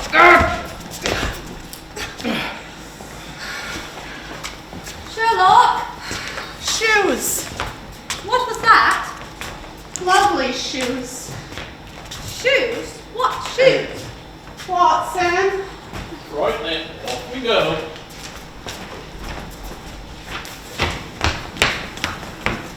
Miss Watson, were the conditions of our agreement not understood? They were.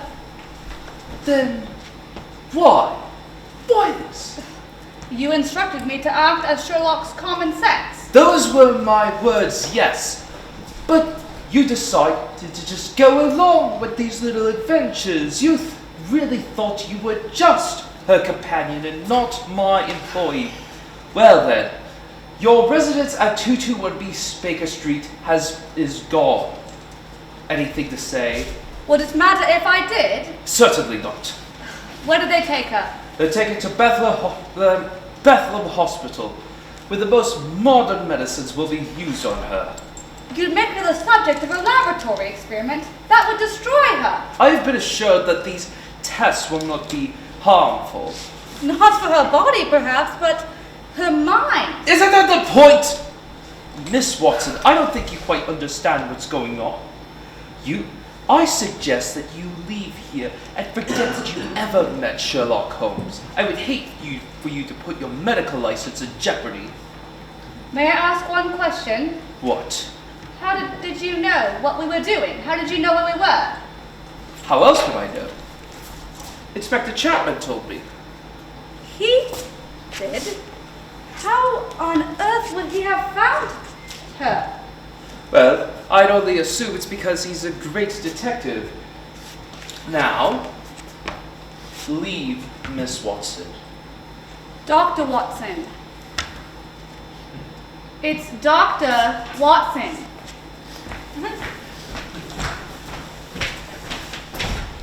A great detective indeed. Thank you for dealing with this. I hope it was no trouble. Oh, think nothing of it, Mr. Holmes. You have my sympathies. A poor, troubled soul like that must cause no end of frustrations to a man such as yourself. A man who likes his privacy. Rather? Yes. Were I in your position, that is to say, had I the means, the wherewithal, I might be tempted to take drastic measures. Were you in my position?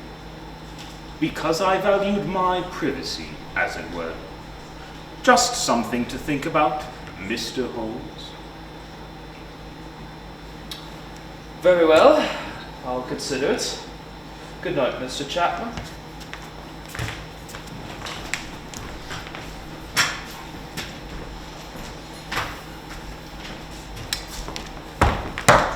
Lizzie!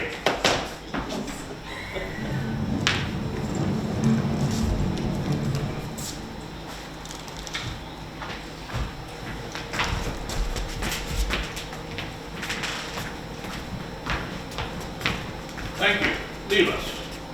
Mr. Holmes left strict instructions to keep an eye on her at all times. Ms. Holmes is a witness in a criminal investigation. You will allow me to conduct my business, or you'll be brought before a judge to answer for your actions.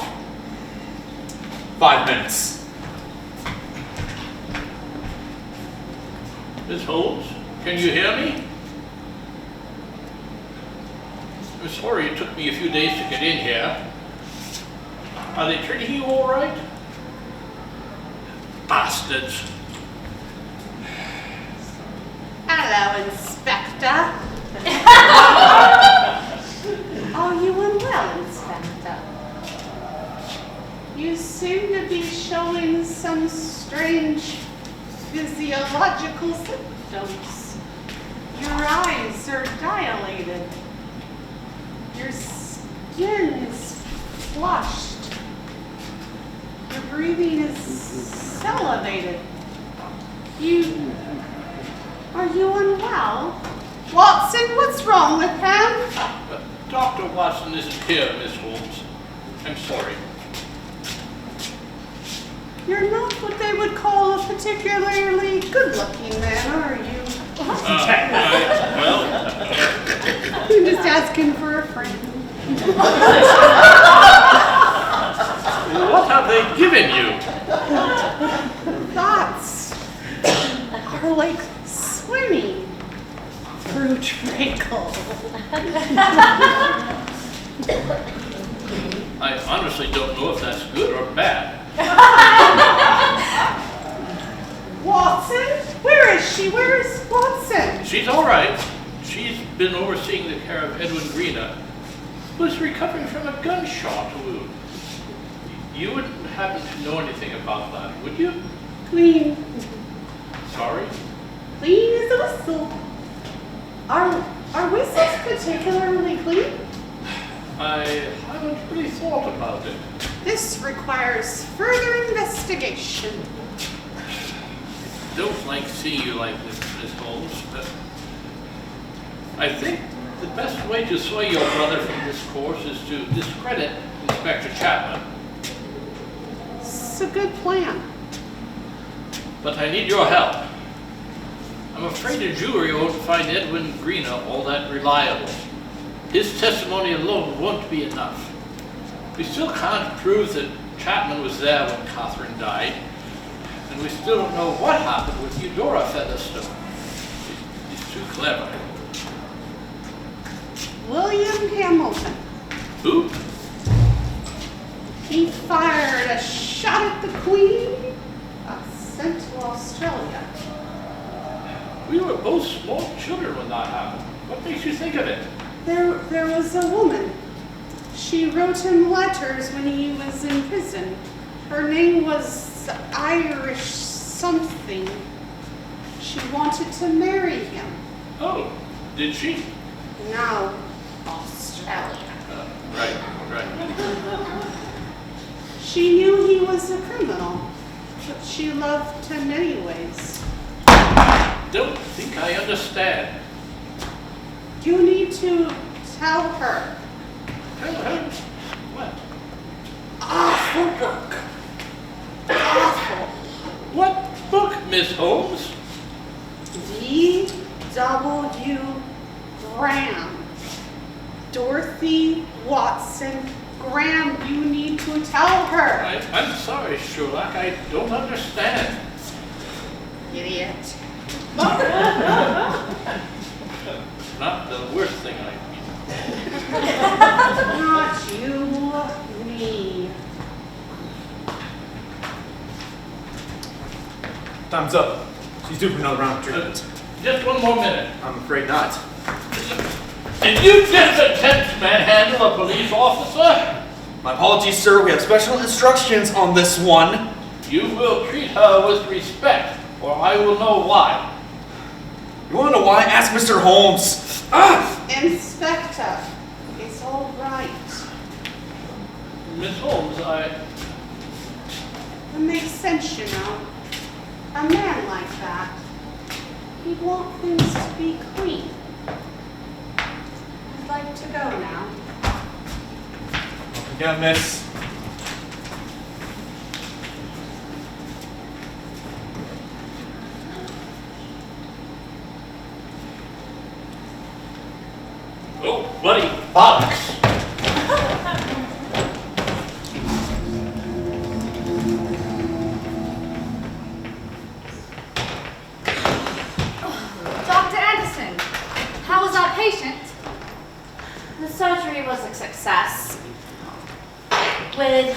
enough rest and proper exercise, he should have full use of his arm in 6 months. Cannot thank you enough for letting me bring him here. I know the risk you're taking, hiding him like this. What risks? We have no patient here by the name of Edwin Greener, only a Mr. Trevor Norwood, who came to us after an unfortunate accident with a meat hook at the stockyards. Be safe. Of course. As soon as Edwin's up and moving again, I'll see about getting him out of the city. I doubt Thomas Chapman will ever stop looking for him. Have you heard anything? Unfortunately not. The superintendent at Bedlam was not very forthcoming with any information. All thanks to Mycroft Holmes. Actually, I hadn't gotten as far as naming the patient. He said that Bethlehem Royal Hospital will only give information out to real doctors. Bastards. I said much the same thing when I received the message. I don't know what to do. Well, there is the common sense approach. This Mycroft Holmes is as formidable as you say. It's best to keep your head down for the moment. All while Sherlock sits in a cell, being subjected to God knows what sort of treatments. No, I did not think you would like that idea. Well, now that we've ruled out doing nothing, what are you prepared to do? Sherlock said something while they were taking her away. Something about shoes.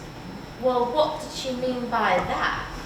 I feel like I should know, like the answer is just there, out of reach. I can't do what she does. Then do what you do. Analyze, diagnose, treat the problem.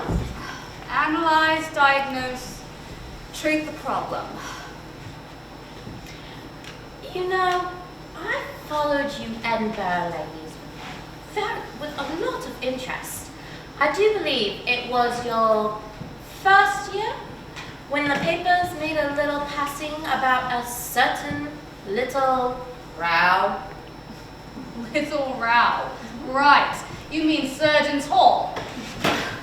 There were 300 people in the street just to stop 20 women from sitting for an exam. They waited till we got to the gate and then slammed it in our faces.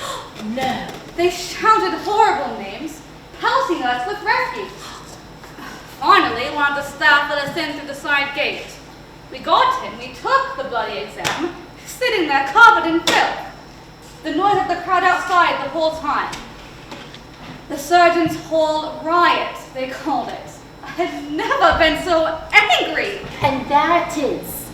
Most people would have been frightened by such an ordeal, but not you. Do you remember the day Miss Holmes came to see me? The patient you lost? Mrs. Pertwee. None of us wanted to treat that poor woman with an infection so advanced. But you were willing to try. When you channel it properly, your anger can lead you to do great things. But I lost the patient. But you will save the next one. And I believe with Miss Holmes, you'll save many more lives than that. Excuse me. Hello? Do what you do. Hello, Michael. Hello? Do I have to sit? I must be leaving. Good luck. Mr. Stamford. Dr. Addis? I don't bloody care what you call me. What can I do for you, Michael? Well, I was wondering if you could sign this. Found me out, did you? Well, no, unfortunately no, but my mother did. She said that she knew it was you after she finished the first chapter. Your mother always was clever. Yeah, but not direct to her correspondence. I have to ask, do you plan on writing another? I don't know. I haven't really thought about it for a while. Well, you should do it. You're really good at it. You should keep at it. I had considered writing about my time in Edinburgh. Yeah, there was that little something, that little vow, was it, right? Little row. Right. Give me that. Oh.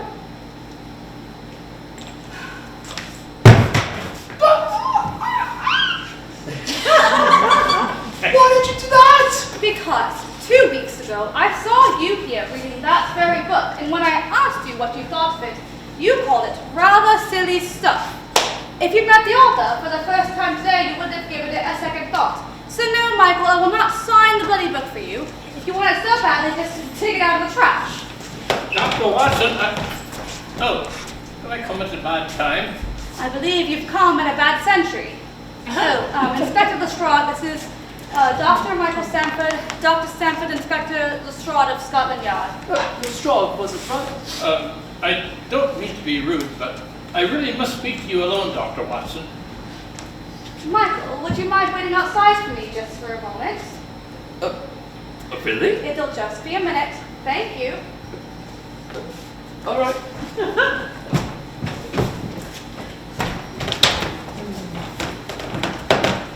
What can I do for you, Inspector? Dr. Watson, you didn't happen to study in Switzerland, did you? I did. I had to learn German for it. My final courses and certification took place in Boone. While you were there, did you happen to make the acquaintance of a Dr. Gottlieb Burckhardt? Why? You heard of him then? Yes, I attended some of his lectures. His ideas on functional regions of the brain and their correspondence with mental illness are incredible. His notions on how to treat them are terrifying. I dread your answer, but why do you ask? Sherlock's brother has requested a consultation from him. He's developing a procedure called psychosurgery. I can't pretend to understand half of what's in those papers, but for what I can see, it's something to be avoided at all costs. God. Sherlock. We have to get her out of there. We're neither one of us family, but if we can solve this case, it would prove she was in the right. What case? There is no case without Sherlock. There has to be some way to see her. I was only able to get a few minutes with her. They're giving her some sort of treatment that makes her practically incoherent.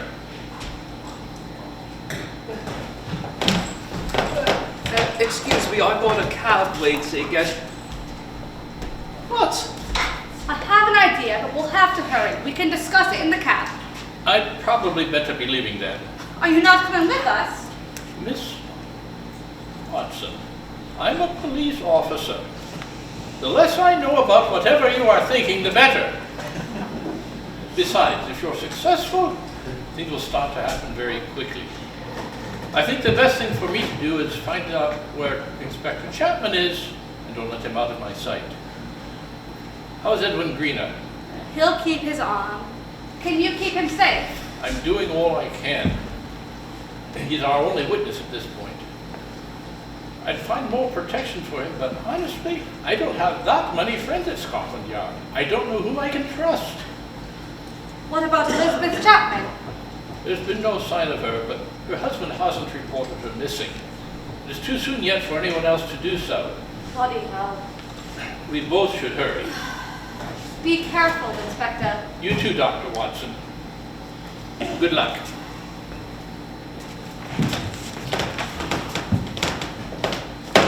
What was that about? Michael, my dear friend, I must ask you for an enormous favor. What? Yes. How's your German? But by what?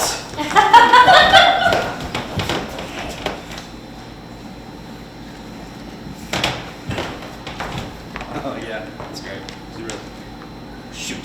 Superintendent! Superintendent! Yes, what is it? He's here. Who's here? The doctor from Boone, Dr. Burckhardt. Already? It's not possible. He says he's here to see Miss Holmes on instructions from his brother. Willkommen, Dr. Burckhardt. I must say this is quite an honor. I'm sorry if we seem a bit disorganized, but we weren't expecting you for a few more weeks yet. Exakt därför är det ganska helt för. Sie so kennen lernen. Aber er hat gedacht, dass das Vater ankommen wird. Kommt doch, komm zu mir. Du bist für dich verstanden. Nein, du sprichst es nicht. Erkennst du dich? Selig. Dr. Burkhardt asked to see the patient right away, please. Oh, yes, of course. If you don't mind, Doctor, I've had the privilege of reading the translations of some of your monographs on psychosurgery, and I was hoping I might have the opportunity to pick your brain, as it were. Will dich hier vor den Überdeinen Vater von mir vor Sie stellen. Das fragt Ihnen als eine Frau. He says he will be happy to discuss his ideas with you at your earliest convenience.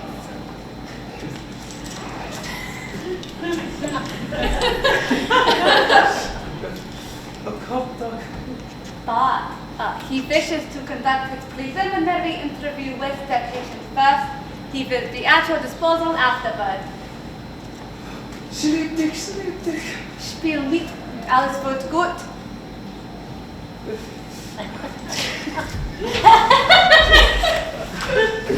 Oh, here we are. As you can see, we've been administering a carefully monitored chemical caution. Without it, this one is prone to violent outbursts. She doesn't react well to physical contact without permission. But the current treatment is keeping her acceptably docile. Sag mir anzusagen von Patienten allein Untersuchung nicht ist. Are we speaking German now? Sag es.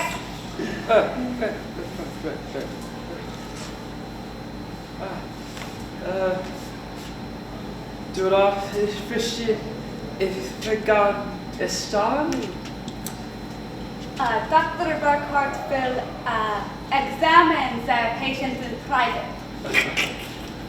I'm sorry, Doctor, but it's hospital policy that a member of the staff always be present for any visiting consultations. All right. Sag es jetzt.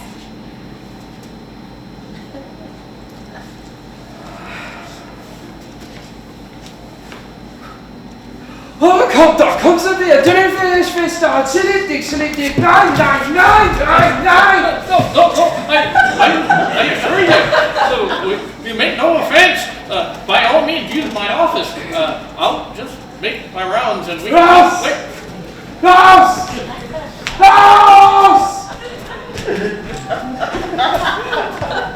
Well, that went perfectly well. Sherlock, can you hear me? I knew it was you the whole time.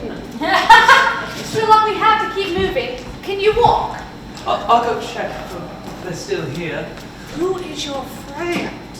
You know his tutor was Austrian. He's never been to a German-speaking country in his life. How did she know? His accent isn't good like yours, Watson. It's always better to learn language in country. Well, the coast is clear. All right, we're leaving now, Sherlock. Now listen!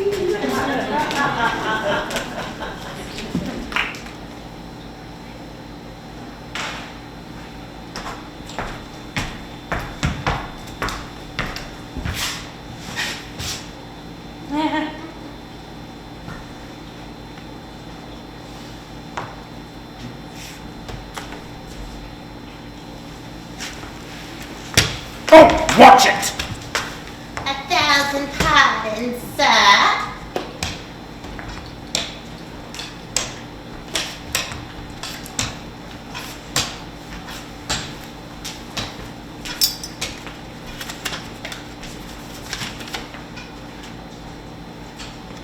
No!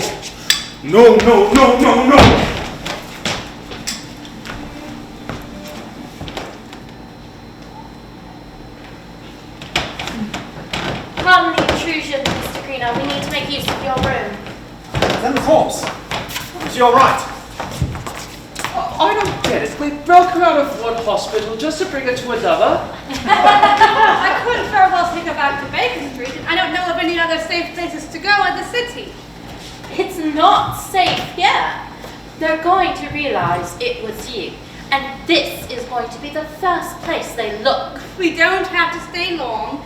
Sherlock just needs to rest for a bit, and then we'll figure out where to go next. Look, I don't even know what's going on here. This is Edwin Greener. Edwin Greener, Dr. Michael Stanford. Good morning to you. Jonathan? Edwin, thank you so much for letting us make use of your room. Sherlock is not well and she just needs a place to rest for a bit. I was hoping since you were feeling a bit better, you wouldn't mind. Well, no, it's absolutely fine, Dr. Watson. I'm sure she'll be safe here tonight. Thank you. How's the pain? Oh, it's a little bit here and there. After a couple of months, we goes now. Nice to you. Hey, Dr. Anderson. I'm glad to hear it. Well, so, I'm begging your pardon, mister. I've got to go. If you need anything, let me know. Otherwise, I have no idea who you people are, nor what you are doing in my hospital. Good luck. so, what happened to your... Oh, Dr. Watson shot me.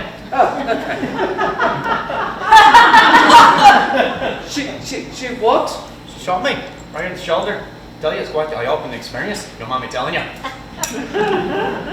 So, her shooting you in the arm was an eye-opening experience? Well, my head was not in the right place, and Dr. Watson got back on straight for me before I did more drastic measures. Good God! That's enough, Edwin. I'm sure Dr. Stanford had quite enough excitement for one day. Michael, I cannot thank you enough. You were truly magnificent today. Hope it won't cause too much trouble for you. Well, it won't cause me trouble. You know why? Because I still don't know what the bloody hell is going on! I know, and I am sorry about that. Hope I'll have a chance to explain it all soon. I hope you will. You know, this whole thing is painting you in a different picture. Paint me how you like, Michael. I am who I am. I do suppose it isn't quite what you had in mind when you asked me to marry you. You're right. I guess I thought more. You deserve someone who wants the same things that you want. And frankly, so do I. Well, I guess you're right. Well, listen, if you ever think about bringing any other people into your little escapades with Miss Holmes here, just one bit of advice. Don't bring me into it. I understand. Well, good luck in future endeavors. Good night, Michael. Give my love to your mother.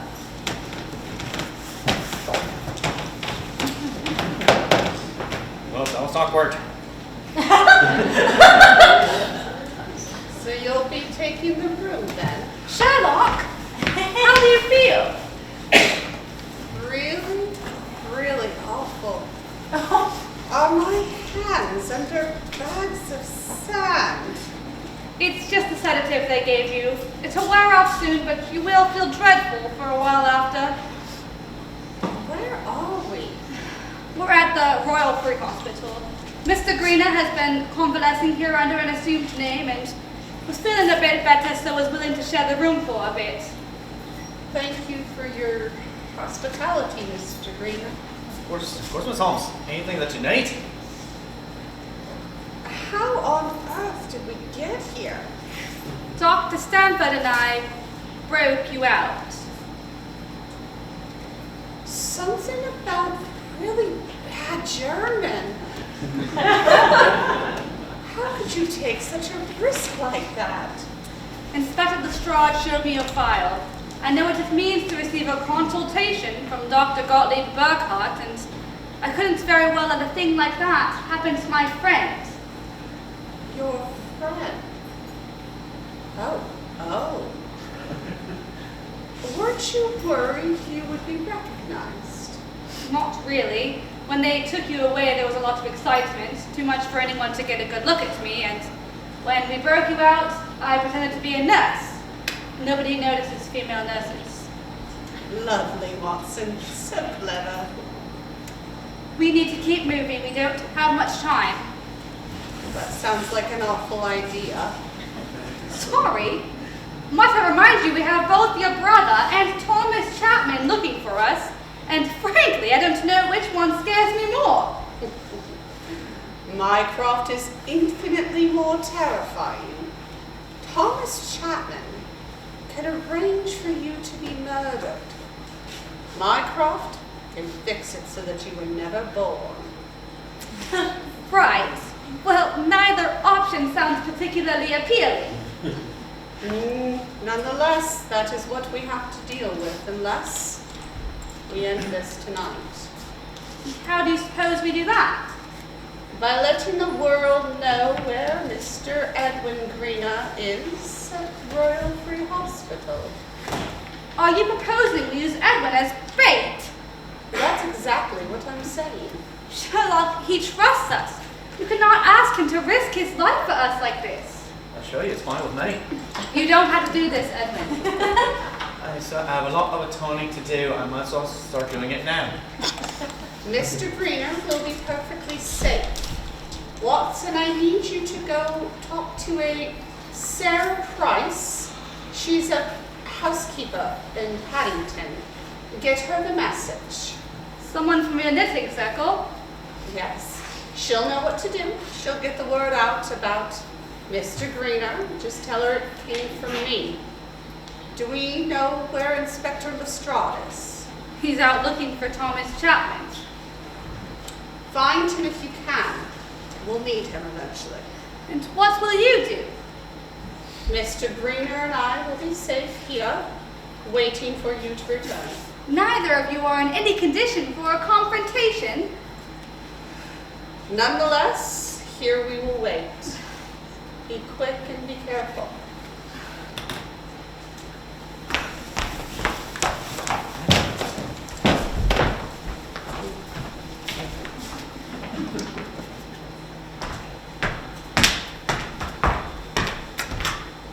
Hello?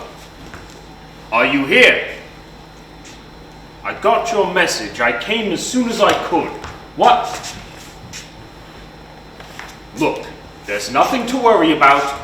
Everything's under control. It's just my wife. She gets these ideas and... Look, I've done my job. I've kept things moving. I've cleared the way for you lot. You should be thanking me. I mean, so what? My name shows up in the papers from time to time. That's on me, right? It never goes past me. But I can tone it down, you'll see. Just let me get past this Sherlock Holmes business. Once she's back in hand, we'll be back to business as usual. You have my word. Just tell the It's you! No! Wait!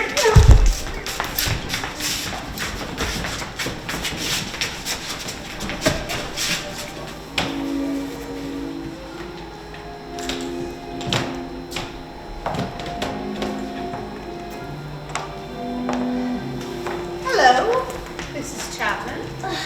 What are you doing here? Where is Mr. Greener? He's safe. I thought they'd locked you up. How'd you get out? Friends and luck. You seem agitated. Mrs. Chapman, is there something wrong? I'm fine.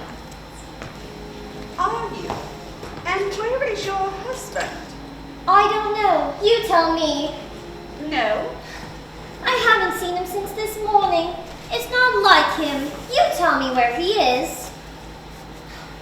You know something I can tell you do. It doesn't matter. No one can catch my Tom anyway. We shall see about that.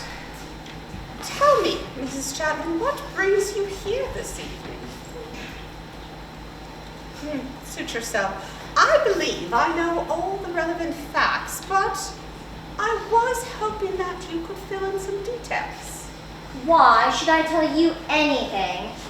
Well, I rather thought that we might be able to help each other out. You'll tell me where Tom is if I answer your stupid questions. All right. What do you want to know? When did you first meet Thomas Chapman? The day I started work as his housekeeper. It was his wife at the time, Margaret, who actually hired me. And did you know him before then? Oh, yes. I'd seen his name in the papers, read all about him. The papers said awful things about him. They don't know him like I do. See, Tom and me, we have a special connection. Always have. I knew it the moment I read about him, before we ever met. So you weren't at all concerned? About what? You do know what happened to his previous 2 wives. You weren't worried about that? Of course I'm not worried. Tom would never hurt me. I'm sure that's what Margaret Cleary and Catherine Featherstone thought as well. I know what Tom needs. I can take care of him when no one else can, even when he can't take care of himself. And Eudora Featherstone, is that something that Tom needed? You made a bit of a mistake there. She was just a poor, mad old woman. Everybody knew that she talked nonsense. Still, it pays to be careful. She didn't just talk nonsense. She was sharp, that one. And then, when that letter showed up... You said she didn't write the letter. Oh, we know that now. Like I said, it was a mistake. And then when you showed up with the news of her death to throw us off, that was Tom's idea, I imagine. He must have been pretty upset with you. The timing would have been awfully suspicious. I bet you he told you to stick with us, just to see who we had been talking to. Did he also tell you to put her in the bathtub? Your husband misled you there. Mrs. Featherstone was terrified of bats, wouldn't go near them. It was a dead giveaway. Of course, rinsing the floor afterwards was a clever touch. Not many would have caught that you had rinsed the floors that had just been washed earlier that day. You're so clever, Miss Holmes. All I wanted was who wrote the bloody letter. Why did you have to get so involved? I knew you were hiding something the moment you walked into my sitting room. Couldn't resist, could I? Of course, I didn't know what I would find. That is a really interesting skill that you have there. What's that? You are really good at being underestimated. Aren't we all, Miss Holmes? I suppose. Now, aren't you at all curious as to what gave you away? It was your shoes. You'll recall, I pointed them out to you at our first visit. And then when you returned with the news of Mrs. Featherstone's death, I noticed that you had changed them. And then, when I found them in your bag... Be quiet. Water does awful things to leather, doesn't it? Be quiet. I'm sorry for you, Mrs. Chapman. Your husband has led you down a dark path. Led me? Led me? I beat that old woman's brains out with a paperweight. Made an awful mess, too. She may have been a poor, frail old woman, but she fought like a banshee. Oh, and Catherine, I smothered her with her own pillow while she was resting. She fought like hell, too. You should have seen the claw marks she left on me. Mr. Greener took care of her. He's a troubled man, you know. Tom would have eventually taken care of him, too. And Margaret Cleary. Oh, Tom took care of her all on his own. He saw a chance to move up in the world through Catherine, and he took it. But you knew each other then. Weren't you at all jealous? Of course not. It's all about trust. See, Tom thinks long term. It's all part of the plan. That's exactly what I thought. I told Inspector Lestrade as much, but he didn't believe a woman capable of such things. My husband sees me for what I really am. And what are you, Mrs. Chapman? His partner. His equal. Is there any man you can say that about, Miss Holmes? No, not. Now that I've answered your questions, it's time for you to answer mine. Where is Tom? You know, Tom told me what they did to you at Bedlam. It sounds dreadfully awful. I heard it takes a while for that stuff to wear off.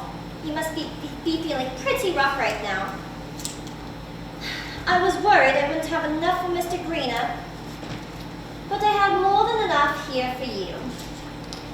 This will go easier if you don't fight. Something funny? I'm just recalling the amount of times I've had those words said to me. Don't fight.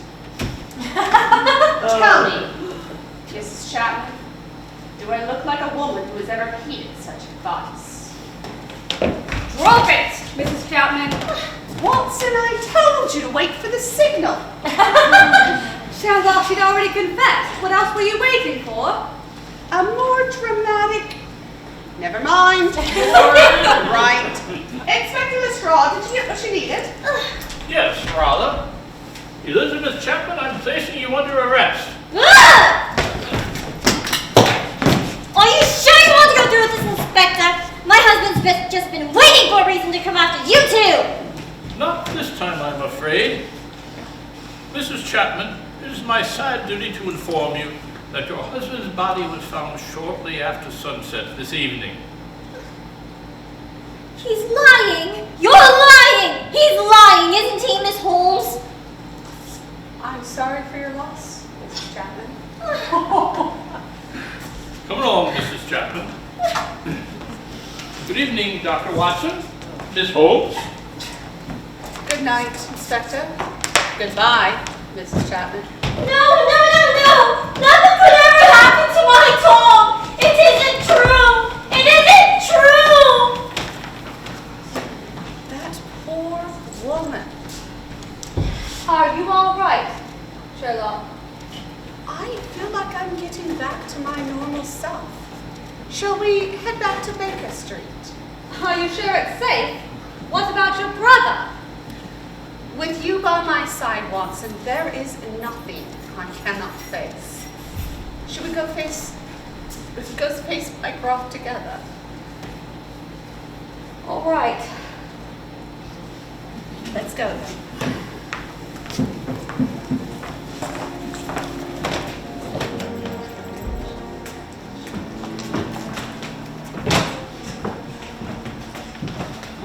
Oh, Miss Holmes! Oh, hello, Mrs. Hudson. It's nice to see you too. We were so worried about you. We were we? Ladies? Mycroft. He's been waiting all night, dear. Mrs. Hudson, can you please give me a moment with my sister and Dr. Watson? Of course. I'll just go make everyone a nice cup of tea. Now that is a woman who understands the restorative power of tea. Mycroft. Sherlock? Bloody hell! Somebody say something! Gottlieb Burkhardt. You were in never real danger. You sure that you weren't at all tempted? 2 birds and all? Tempted, yes, but I found Dr. Burkhardt's methods distasteful. What are you two talking about? Someone found out about the connection between Mycroft and myself. And so Mycroft entertained Thomas Chapman's idea to subject me to psychotherapy, all to figure out the identity of a mystery informant. You had your own sister committed to Bedlam and subjected to chemical treatment as a ploy? As a way to protect your own privacy? You will not judge my ways. So, did you figure out who it was? Unfortunately, no. But when we searched the Chapman residence, we found something peculiar. We found a lot of money going in and out of the place. There were some that we were able to track down, payouts, bribes, and all that sort of stuff.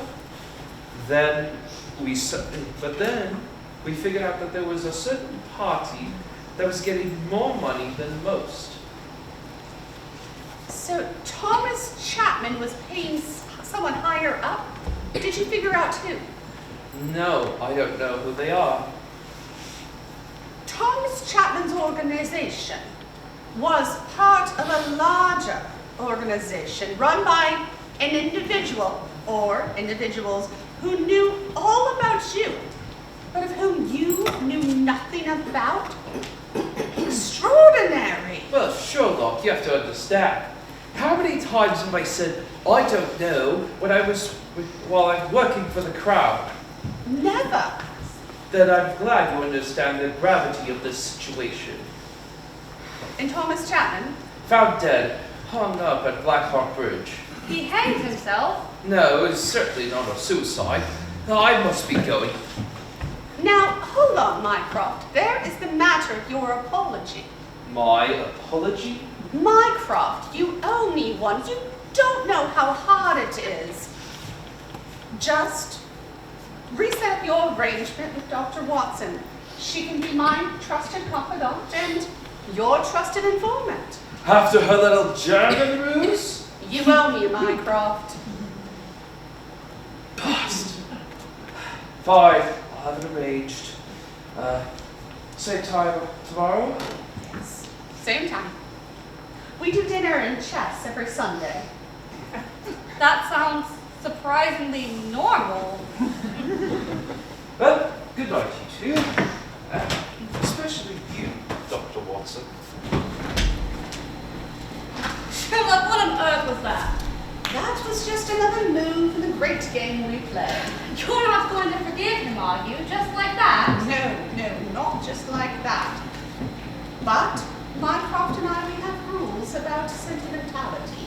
Besides, we have a new puzzle to solve. What do you mean? Well, Thomas Chapman. He was merely the puppet. Someone else was pulling his strings. I doubt your brother wants us poking around in something like that. On the contrary, he would not have said something otherwise. What are we supposed to do? Use our resources. Gather information. We are capable of things his agents can't do. Such as... We are underestimated. But what about your clients? So many women out there still need your help. I have not forgotten about that. In fact, I believe the surest way to solving this puzzle is by doubling our efforts. We have a lot of work ahead of us. Sherlock, are you sure you're feeling all right? Some of the chemicals have lingering after effects. I am, but if I wasn't, I'd happen to share a flat with the doctor. Yes, I suppose you do. Now, there are a few things I do believe that we should discuss before we do anything else. The pistol you carry, I believe it was your brother's.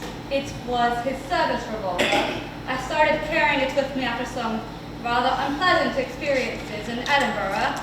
A rather odd choice for a memento, I suppose, but I rather like to think it's his way of looking out for me while he's gone. Does that make sense? Not in the least, but I trust you. There is also something I would like you to know about me. Yes. My name, Sherlock. It is what my father called me when I was a young girl. It means bright hair in Old English. My real name is Wilhelmina. That's lovely.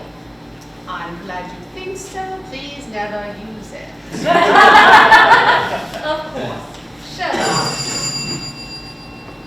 Well, Watson, are you ready to get to work? I am. Then let's go. Mrs. Hudson!